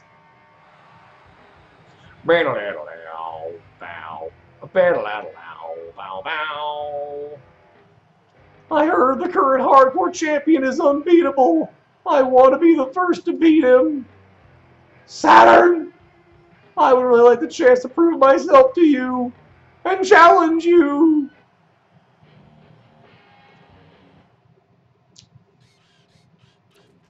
Alright. Must win. Do I love Lesnar's boombox? Yeah, man. Boombox Brock's awesome. I wish they wouldn't keep doing the bait and switch shit. But I mean, they said, oh, Friday. It's going to happen Friday. We'll see if that happens Friday. If Lesnar wins again in Saudi Arabia, like, I just don't know what I'll make of that. But yeah, check out on Friday. If you don't want to watch Super Showdown, like I don't want to watch Super Showdown, then you, wow! Jesus, this is the best guy ever. Then you need to watch my live stream on Friday morning, 11 a.m. Pacific time, where I'm going to do a live watching and reaction to Wrestle Queendom 1. It's an all-female show. It will be a charity stream, charity TBA. Still got to figure that out. But What's Jack doing? I'm gonna. Oh, this desk is really dusty. I gotta fucking brush it all off. Oh, his head. Monster Island.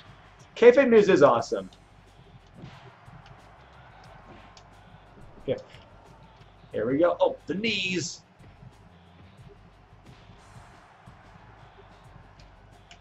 Boom. Oh, he stops the head. Head's legal. What the hell am I saying? By the way, this week's classic, speaking of Jim Ross, this week's classic pay-per-view review is going to be Chi-Town Rumble 89. Just finished editing that last night. That'll be up Thursday. So I hope you enjoy it. That's the first of the Flair Steamboat trilogy from 89. That's such good shit. TVA was the name of the charity. No. You will all find out what the charity is in due time. Yeah. Oh. GTA Cleveland. Not Cleveland, Ohio, just like it's Cleveland Brown from the show. Yeah, Holly's and Hardy's themes, it's fun to hear those other places because they are not, it's like WWE didn't write that, those aren't Jim Johnston cuts.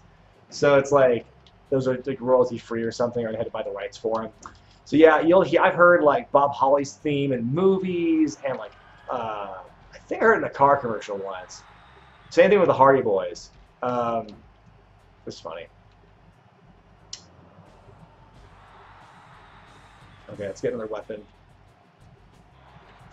Baseball bat?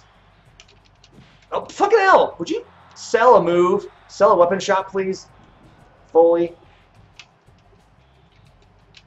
Oh yeah, the Holly's theme totally sounds like something to play in like one of those cop shows. Like Cops or something. World's wildest villains. World's dumbest criminals. Now here's Nick Kroll to tell you about this fucking idiot.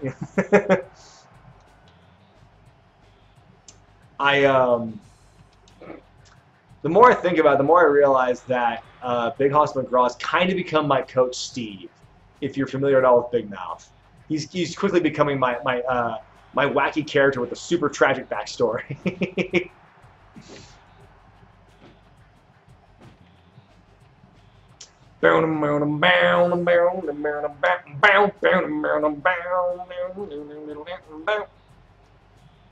World's biggest assholes.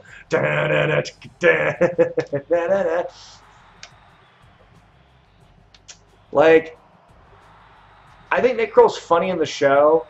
I don't know. I think he's like, it's funny because he's like 90% of the characters in Big Mouth.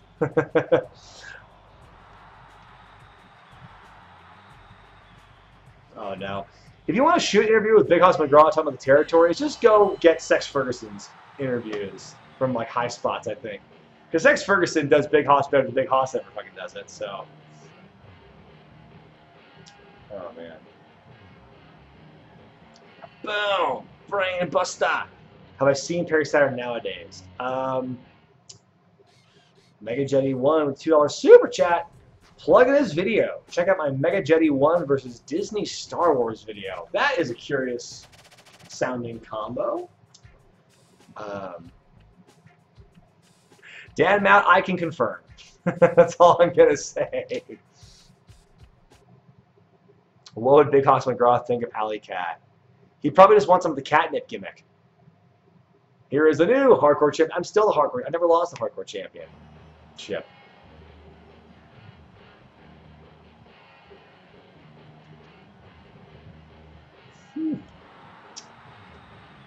You have become the hardcore champion. I know. All of the past. Okay, you know what I'm gonna do? We're gonna wrap this up on survival mode. I have decided. It is written.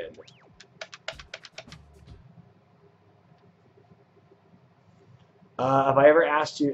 Nightcore Hitman asks if I was ever asked to train someone to be a wrestler. What? No.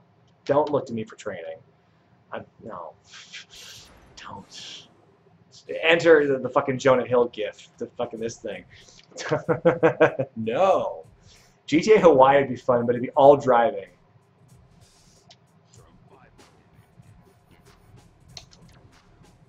Okay. When will I do ECW When I Stand 2006? I don't know. Someday. Probably not anytime soon because I just did 05, but it's possible I will do it. Ooh, the black trunk. Ooh, yeah. Let's do this one. Evil Saturn.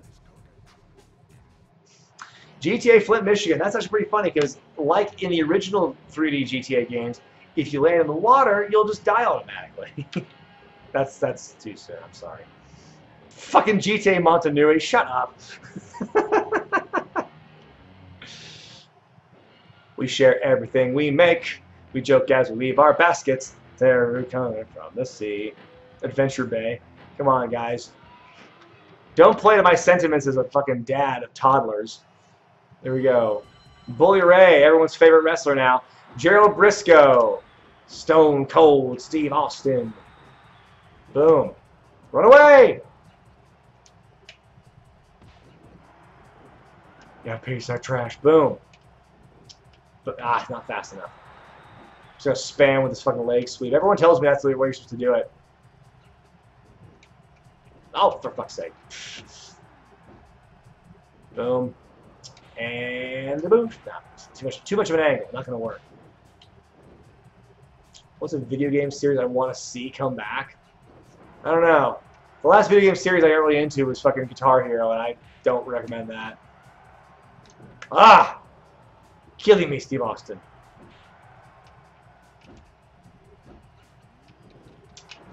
GTA Halloween Town. Now that's a fucking Kingdom Hearts ass crossover I never thought I'd see.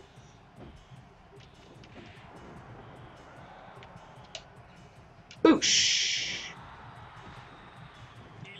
Oh, no, don't steal my win! Oh, you asshole. Elimination. Can Brian do a good Hank Hill impression? I can do that. I tell you what, that's about it as far as I can go. Test. This is a test. Has a wrestler blocked me on Twitter? Not that I know of. I mean, I know Russo blocked me for a while, but we made it up. So.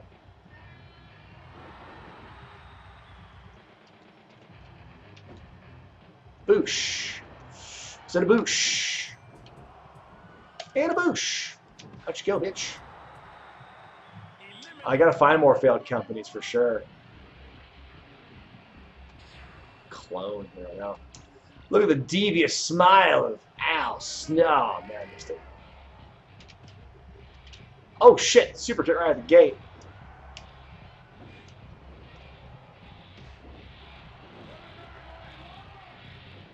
There we go. Welcome to Die, Al Snow. Welcome to Die. Opinions on GTA 4. Like I mentioned, the New York mark in me, the one who just loves Manhattan and everything about that, I really enjoyed that setting. My favorite moment from that game was completely unintentional. I was playing with a friend of mine, and we were doing one of those side things where you're taking Roman on an outing, your cousin Roman. And as y'all are having this conversation, my friend's driving. He has a head-on collision, and Nico is ejected, and you can still hear Roman talking, which is surprising. You know something, cousin? So you still hear his voice as Nico goes flying out of the car, and the car keeps driving without you. It was the best thing ever. Oh my god. It was magical. Metal JT24, the $5 super chat. My stream needs more attitude, bro. Okay, Vince. Attitude when I'm on fire.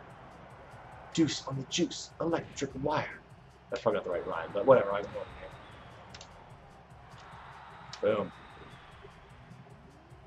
Cousin, he's our cousin. Yeah, cousin Roman. I love the fact that they there was a headline after that game came out where the guy who voiced Nico Bellic got pissed and he got paid so little because he didn't think the game was going to make any money, so he wanted royalties. And then Code Monkeys did an episode about the exact same topic, but it was the guy who voiced Roman as the character who looked suspicious like Nico. That was pretty good satire. Yeah, Code Monkeys is a great show. Very underrated show. Do the manly man slam! Do the manly man slam! Did I ever play Simpsons Hit and Run? Oh god, I forgot. I don't know if I played it. Shit, cue the Spider-Man meme. Saturn and Saturn. But I'm trying to think. I don't know. I don't think I played Hit and Run. I think I played Road Trip. Whatever the first driving Simpsons game was. What's my next top 8 gonna be? I don't even know yet. I've got it on my schedule, but it's not in front of me, so I couldn't tell you.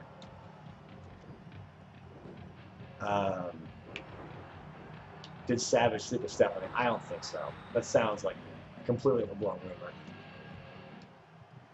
Road Rage, thank you. That's the one I played, not Hit and Run. I hear Hit and Run's great, but I didn't play Road Rage.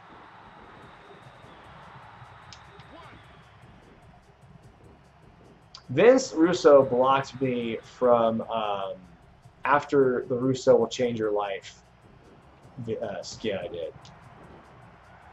What do I think about MJF? I love MJF. He's a great character. I want to say he's hilarious, but I don't, because that kind of defeats the purpose of like his gimmick. But it's like it is. It's just an awesome old school heel, and he's really entertaining at it. He's really good.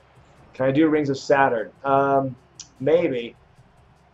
It's all about efficiency in the survival mode, though. You don't really want to fuck around with submissions.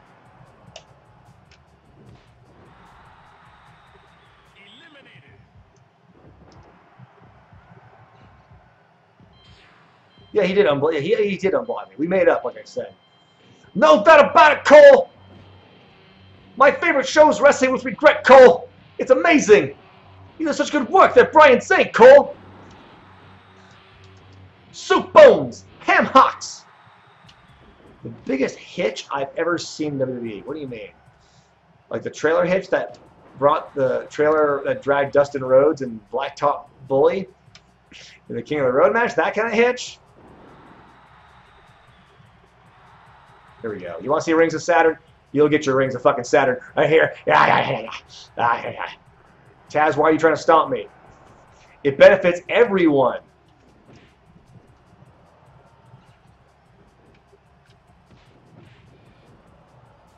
Yata!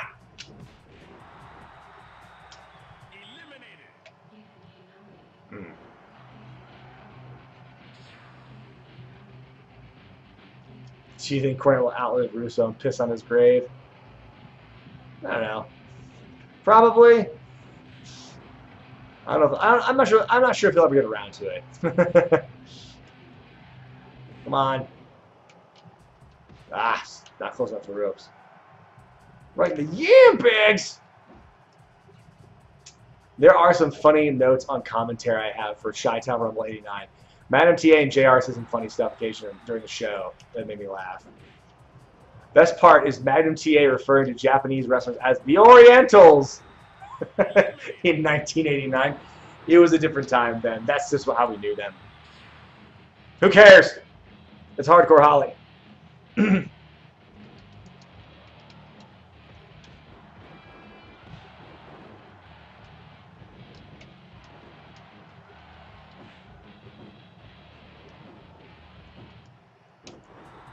Boom.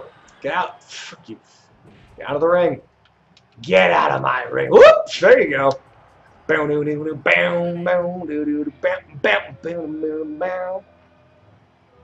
It's sexual, baby. Oh.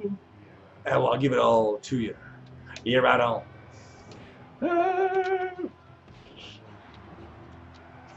Such a great song. Such an underrated gem of a fucking entrance theme. Oh shit. I'm going to throw him out faster than he was in fucking Greatest Royal Rumble. The first wrestling match I ever saw.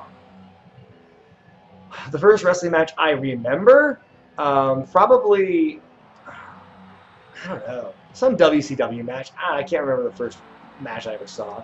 So I've always seen wrestling before in the periphery. I'm a fan of Up, Up, Down, Down. I've never actually watched a whole ton of it. Oh shit, look at that. Head and arm submission. The dog poop. The dog poop. The dog poop. The dog poop. Reina Bosta! Tested. Thank you all for watching. All 300 of you who are watching. That's really awesome. Oscar Coleman, €2 super chat. What's my favorite commentary line from Taz? I forget what spot it was. I swear to God it was No Way Out in Montreal. There's a big fucking spot, and Taz is like, Montreal, Canada! Parlez-vous français! That is my favorite Taz call of all time. Or, Rene Dupree was getting a big singles push, and Josh Fittler, $1 super chat. Thank you very much. I'm going to go back to this question. Yeah, Rene Dupree was in the middle of like a singles push, and he was getting over the French tickler, that dance he did. And so, like, after he won the match, in the replay, they're showing him do the dance in slow motion, and Taz is like filling in the blanks. Like, I'm a French guy. I love being French. Like, he was like singing this fucking song about being a French dude. Like, Taz going off the rails. Those were some of my favorite fucking things that he ever did. Just these non sequitur random ass lines. We're talking about, you know, Matt Hardy's not doing the BJs anymore, but he's like, he's doing a lot of fucking French. He's doing a lot of hand jobs. Basically, he's doing all these fucking like gay innuendo about him and Shannon Moore. He's not doing the BJs anymore, Cole. But he fucking loves attacking the rim. I can't believe I fucking said that. I'm an AEW man. Bam, bam. I'm an AEW man. Bam, bam. No, Taz is an underrated commentator. Absolutely. I love him on color commentary. Him and Michael Cole were really good together. Like, they tried to recreate the magic with him and Joey Styles. Couldn't do it. Him and JR, you came close. But him and Cole worked really well together. Oh, shit. Is V and Fuso in here? Oh, it's Kane. Trust me, folks, it's Kane. I know it's Triple H's face. It was the best I could come up with for trying to create like an unmasked Kane back in the day. Now you don't have to see him anymore because he's gone.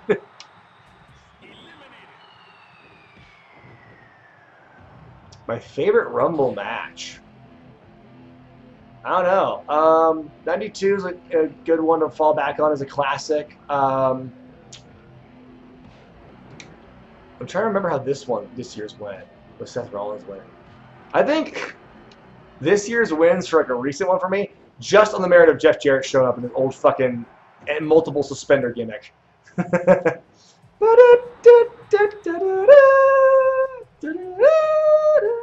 Better commentator, Taz or Booker T? Booker T fucking sucks on commentary.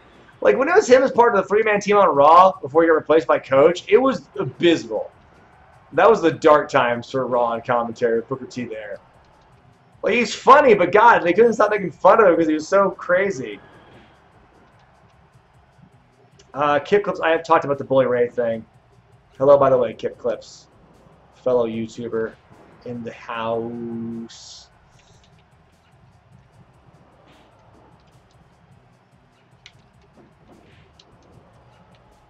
Yeah, well, yeah. In fairness, though, Booker is also better than Coach. So, and they're both better than Otunga.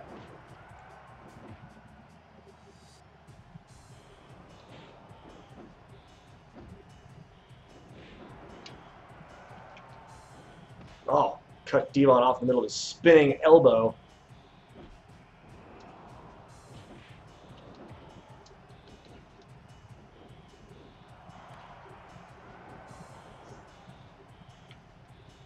Al Snow, I forget him being in the broadcast. He was on Heat, wasn't he? See, I don't watch the pre-show. I basically skim through the pre-shows for the match. I don't really watch anything else on that thing. Oh man, big old torture rack into a cutter. Neck breaker. Bingity boom. Who's better, Coach or Renee Young? Ooh, don't make me choose. Don't make me choose between Coach and Renee Young, who's a better commentator. Probably Renee, I think. I don't know. Because Coach is just fucking terrible. That word of the hour thing he was trying to get over was fucking ridiculous. My word of the hour is, who gives a shit, Coach? No one really cares. Kenny Shamrock.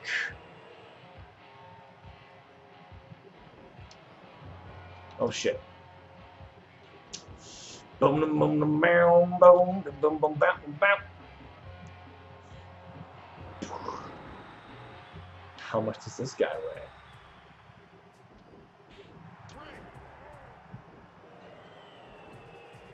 Boom, out you go, Kenny.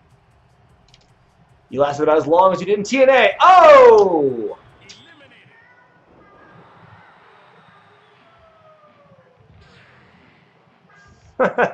Yeah, Devon has the best sell, the best and the worst sells. 'Cause, like, depending on the move, they'll sell the move like you just got shocked with like 1,000 volts.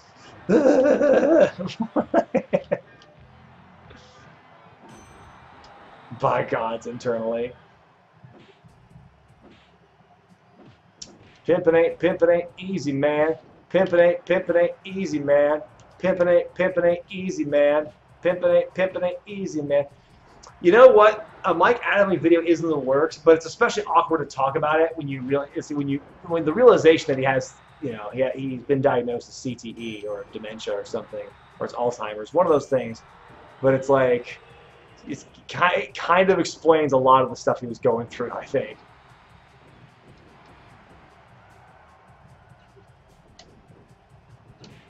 Boom. Out you go.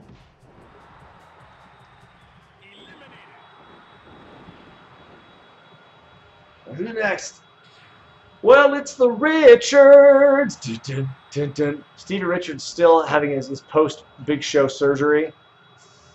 Oh, shit. Look at the nimbleness. He lost all that weight in OVW. He's fucking cut now. Rock's overselling a stunner. It's good. It's the Rock's thing. Whoop! Out he goes. That's on Mark Madden. It was Jerry Lawler without the charisma. As long as I keep my average up of at least one elimination per minute, then I'm good. The goal is to try and be as expedient as possible. Oh shit, he's the spinning shoulder tackle. I like that. Come on, aim it just right. No. Yeah. Yeah! I did it! Woo! Remember when Steven Richards won the world title at WrestleMania 20? Yeah. Those are good times.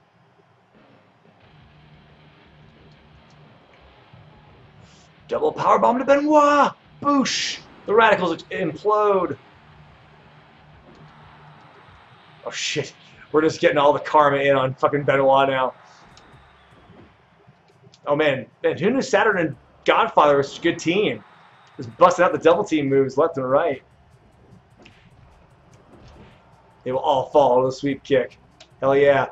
Boom. I know you don't make any real money in survival until you make past the 50 mark, so I gotta really kind of pick it up. Oh shit. Don't make me do this, D'Lo. Don't make me do it. Ah, fuck.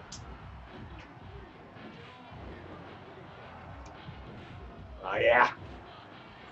Yatta. Pimsy Saturn. Who's next? It's. I wish I'd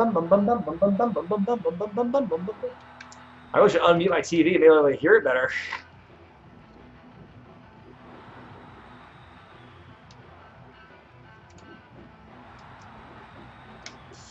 Yeah! Brainbuster #1. We're not done. From the Orient.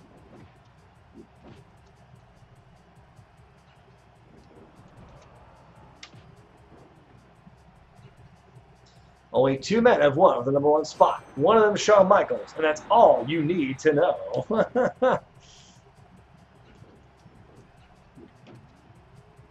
Boom. Talk's dead. Two fucking brainbusters. Thoughts on Chris Benoit? Great wrestler. Also a murderer. So, there you go. Get me out of that jam. Oh, no, no, no, no, no. Don't do that. Don't do it. Oh. Oh, fuck off. That was a detection. That was cool. That was a hit.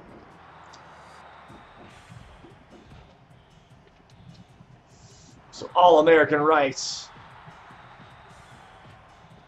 Benoit's been getting worked over a lot of double team moves early on.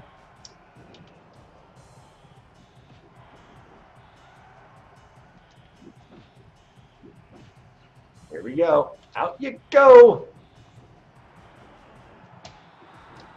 Boom.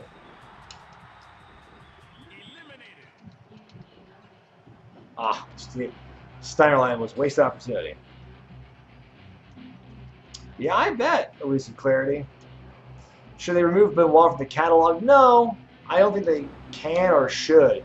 Same reason you don't do it for Hogan. You know, like I know it's different cases, but like they gave him the Benoit treatment for a long time after that. You know, it's like that really kind of opens the floodgates for a lot of other people who could be scrubbed from history for whatever reason, no matter how big or small. So I should have got F-. It probably should have. He could have been framed. Some people just want to believe that. I don't think it's fucking true. I think that's a bit ridiculous. Oh, come on. Mae Young, you... Out you go! Oh, come on. Can't believe they did the rights to... Oh, baby! Oh, baby! The old May and Moo song. This random, like, fucking... Big Bopper sounding thing.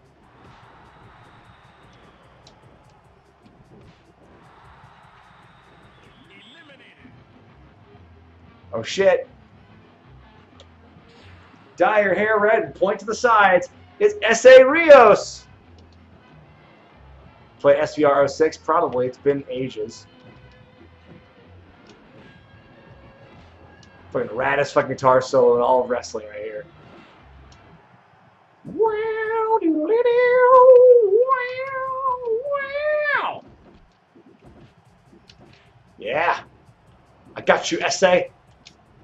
He's okay. On delay. I don't know if you follow me on Twitter, anyone, but the other day I posted this clip of this bizarre fanfic that Izzy sent me, my new editor.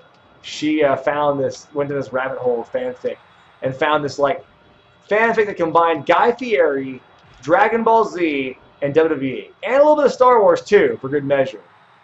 And the Rey Mysterio depiction was not only casually racist, but also like super just bizarre and sexual. Dios mío was the best, was the phonetic spelling of Spanish. East OK Holmes on delay. Not on delay. On O-N delay D-E-L-A-Y.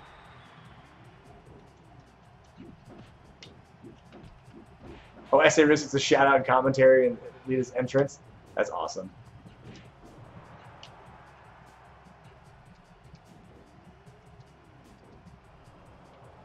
Yes, that's what I'm trying to do.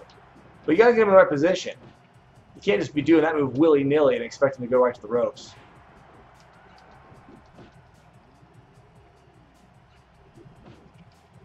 Boom.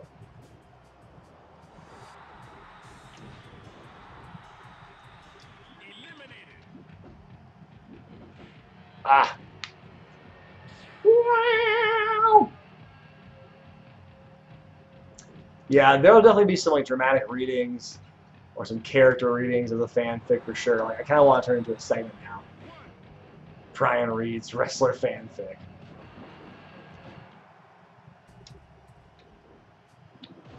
What was their character? What was RTC's character? They were like Puritans, like cultish Puritans is basically the best way to describe it. They wanted they wanted WWF to be pure by any means necessary. Nation of censorship.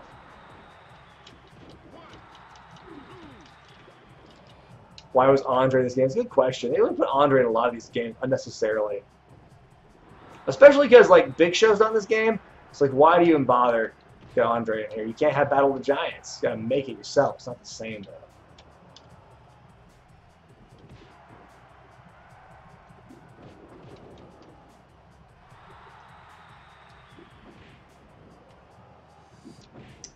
I know Chris Benoit's other son's wrestling.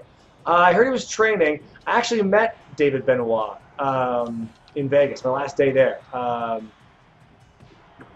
He was with a mutual friend of ours, and we introduced each other. And like, I was the only one in my group. Like, yeah, that's fucking Benoit's kid, right? And they're like they were like shocked about that when they learned.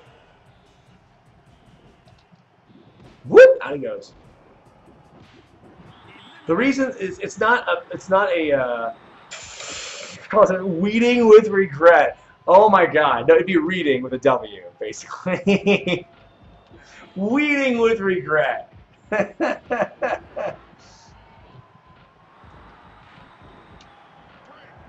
Oh. Big Show wins championship. Also Big Show doesn't make it into the game. It's so weird. They took him out of the game because he was like off TV for it a little bit. No, but the reason submissions and pinfalls count in this game mode is not a Royal Rumble, it's survival. So it's like an endless battle royal essentially. But pinfalls and submissions count as ways to eliminate somebody. But it's just quicker to do this way. Oh shit, Triple H. Yeah. Thoughts on Tommy Dreamer? Nice guy. I met him when he worked at APW several months ago, and he was very helpful and resourceful.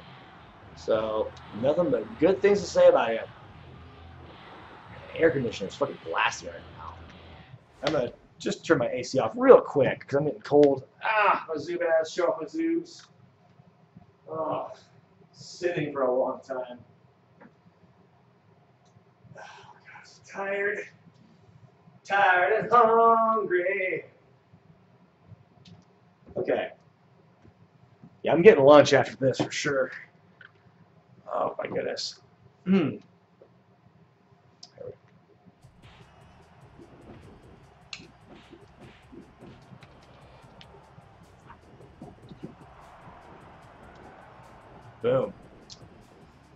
We must take out Grandmaster Sexy.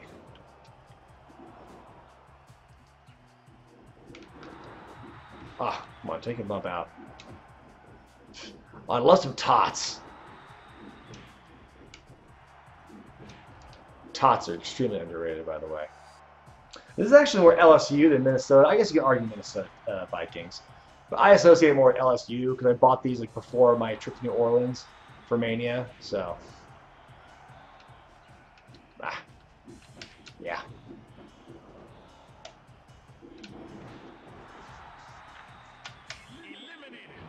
Oh man, Ric Flair and TNA would be dope.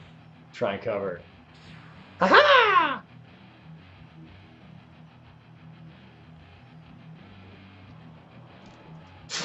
Just immediately turns his back and eats a bulldog. I love it. Just take all those punches to the gut. Whoop! Out you go! He falls into the abyss.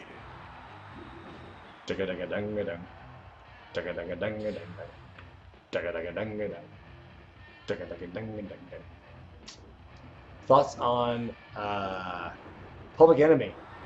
I haven't watched enough of their stuff to really form an opinion on it. Like, the highlights I've seen, they're okay. I don't know. I didn't like their match with LOD in Australia. Fucking sucked.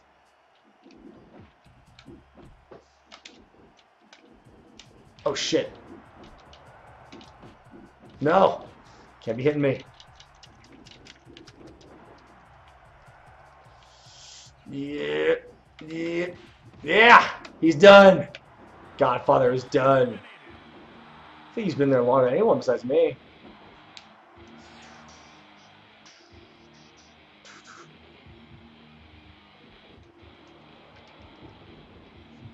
What attire did you give the king if you want to clone him 4 times?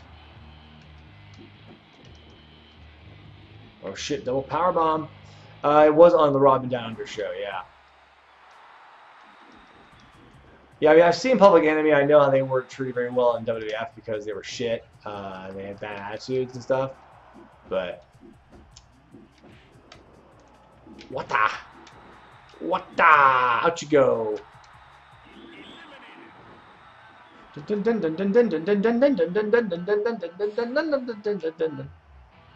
is not the Royal Rumble, it's survival mode. So basically you play I think it's to 100 people, which I don't think I'm going to make it to today. And you do it to earn SmackDown money, SmackDown Mall money.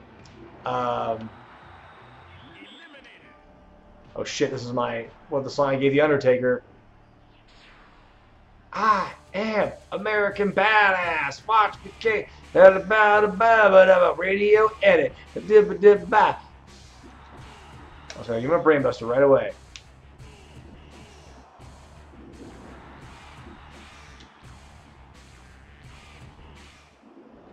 Tank Abbott dancing was money. Oh, it was. So those of you who are curious, I am playing Saturn here.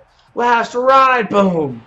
The Undertaker has a perfect The Last Ride. My favorite call in any video game.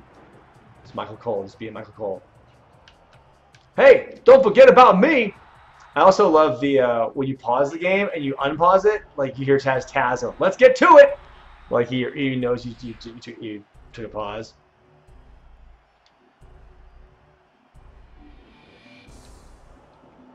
There's your boy, Andre the Giant.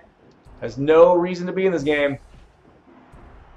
One of the rare times they really acknowledge their history around this time.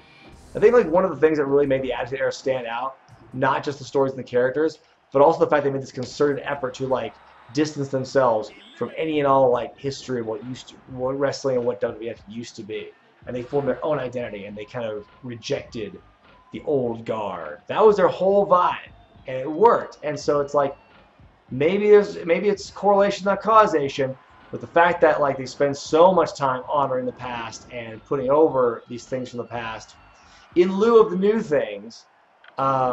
You know, it makes it really hard for the fans to really get in the product.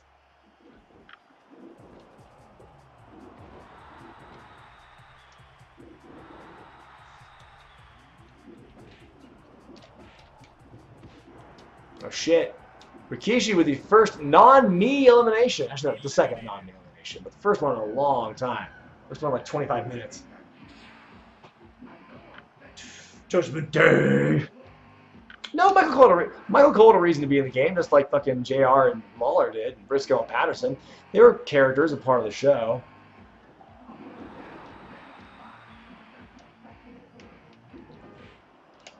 I'm not your boy toy. I did really enjoy doing the old Marine song from the Marine 6 review. That was fun.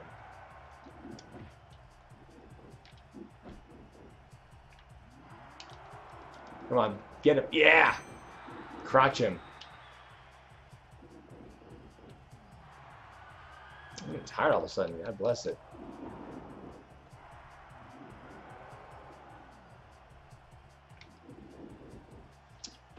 Ooh, man, it really hit me all of a sudden how tired it was. How tired I am, I guess. Saturn's worse for wear. I mean, he's beat fuck. But this will be his. Come on. Whoop, out you go. Todd Pettengill. I'd love to see Todd Pettengill make one last appearance on the booth or host an episode of Mania. WWF Mania. Oh, WWF Mania. Oh my god. Ooh, The Rock or Dwayne Johnson. I would say Dwayne Johnson because at least Dwayne Johnson has some range in his lines. He's not always dropping fucking catchphrases and talking about you know, sweet cream on an ice cream sandwich.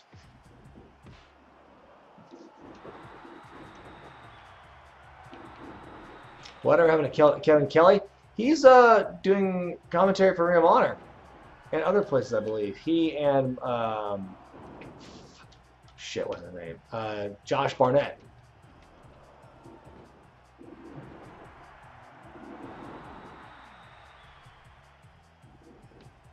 I'm tired. Suddenly it's like it hit me like a ton of bricks. How tired I am all of a sudden.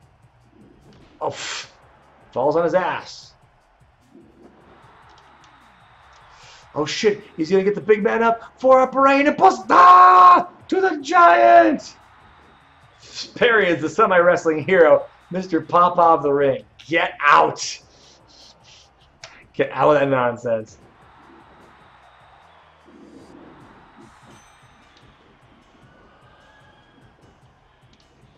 Yeah, Rock Kevin Kelly or Hermaphrodite. Old Hermie.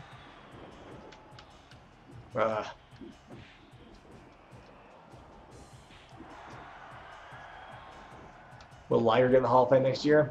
I don't know, maybe. Kung Funaki, man. Funaki's still in the business. He still like does Japanese commentary for the company on pay-per-views and stuff. It's pretty awesome. He still has that job.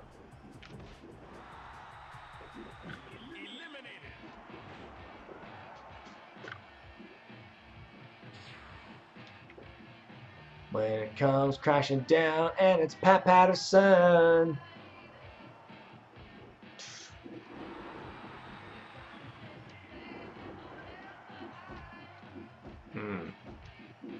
Come on now. Boom! Out you go!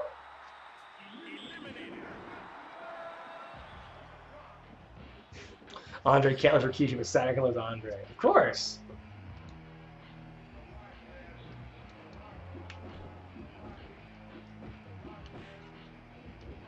Whoop! Out you go! Damn, the Rock was in there for less than 10 seconds.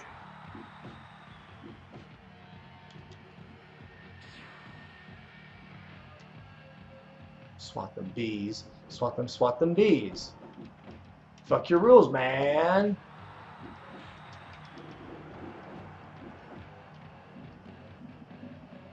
Oh shit. Ah. So, I agree. He says, like, yeah, because he grew up watching Patterson and Briscoe come to this music, and it was so confusing to go by play Hogan tapes. I had no idea this was Hogan's theme when they were doing this with Patterson and Briscoe. And only now they come, you know, when you watch it back and they like, make reference to that song. Wait, what was that song? It's Patterson and Briscoe. Like, then it's funny, but yeah, I had no idea that it was supposed to be Hogan's theme. So that totally caught me off guard when I first heard it, like, used for reals years later.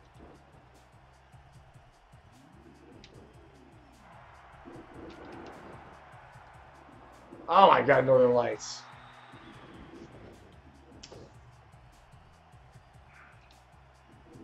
Oh. My God.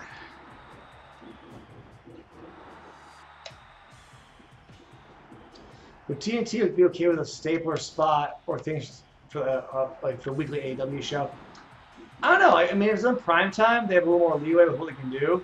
So, just depends on what they want to get away with, I guess. Boom. She died. I said she died. What about reverse? Boom. Oh, come on.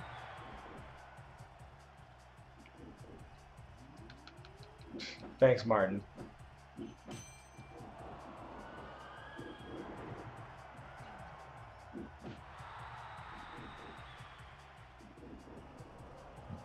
Sorry, I'm literally falling asleep as I do this stream. That's not gonna make the highlights. Yeah. I don't know why I'm so sleep deprived all of a sudden. I slept. I had a good night's sleep. That's embarrassing. Just dead ass falling asleep in the live stream. That won't be happening Friday. Oh shit. Hide your wives. It's Steve motherfucking Blackman. Wasn't Hogan about to return to the WWF in 98? There were rumors. Apparently there was rumors that they were going to bring him back in 98. Boy, what a difference the landscape would have been if he came back. That would have been so fucking wild. Especially knowing what we know now about how Vince doesn't like the WCW creations to be, you know, there. It's like, can you imagine if Hogan came back as like just red and yellow Hulkster? Like totally ignoring what Hollywood Hogan had done. Would have been riots in the streets. Getting old when you doze off midstream.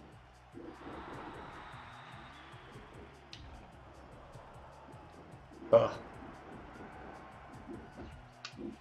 Thank you all who have been watching this live stream for last got 2.5 hours almost now. This has been really fun. I was thinking about doing a No Mercy stream instead of watching Eve on Friday, but I'm just doing the No Mercy right now, getting out of the way. So yeah. Oh no! No! This is the end! Oh fuck! And okay, I love when this ends because I'm like, okay, good. We can stop fighting each other now. One guy's been eliminated. Oh god. Jesus. All right, how much money did I make from that? Oh, not bad. That's pretty good coin.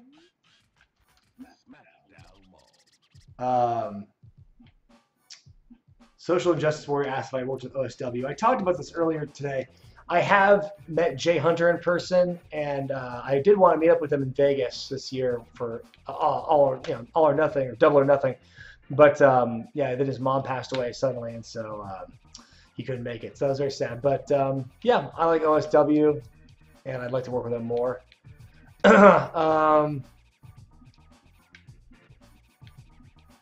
Russian neck drop, ultimate punching. There we go. We unlocked it. All right. Do I feel snubbed at being invited to Ross and Sam's wedding? I did feel a little snubbed. We hung out a lot. It was fun. It was good. It was good working with them. I'm going to wrap this up here because clearly I need food or a nap or something. But this was a lot of fun to do the stream.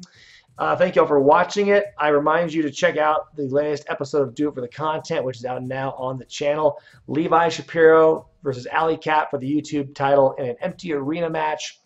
Then Thursday is Chi-Town Rumble 89. Friday, the day and the time of Super Showdown, I'm going to be watching Eve's Wrestle Queendom 1, which is available for free in its entirety on YouTube, so you can watch it with me, and we can have a nice little reaction to it. And that's the plan for this next week. I look thin. That's the nicest thing someone's told me all day. Thank you, Where My Hose. Thank you for all the super chats earlier, by the way. Much appreciated. And on Friday, the super chats will go to charity. And I will find out what charity that is. By the end of the day, you'll know. So thank you for everything. Blah. I'm very tired. Can you tell? But thank you so much for watching, guys. This was a lot of fun. And let's do it again this Friday. And then next Tuesday, the game du jour. So until then, I'm Brian Zane. And I'll see you next time.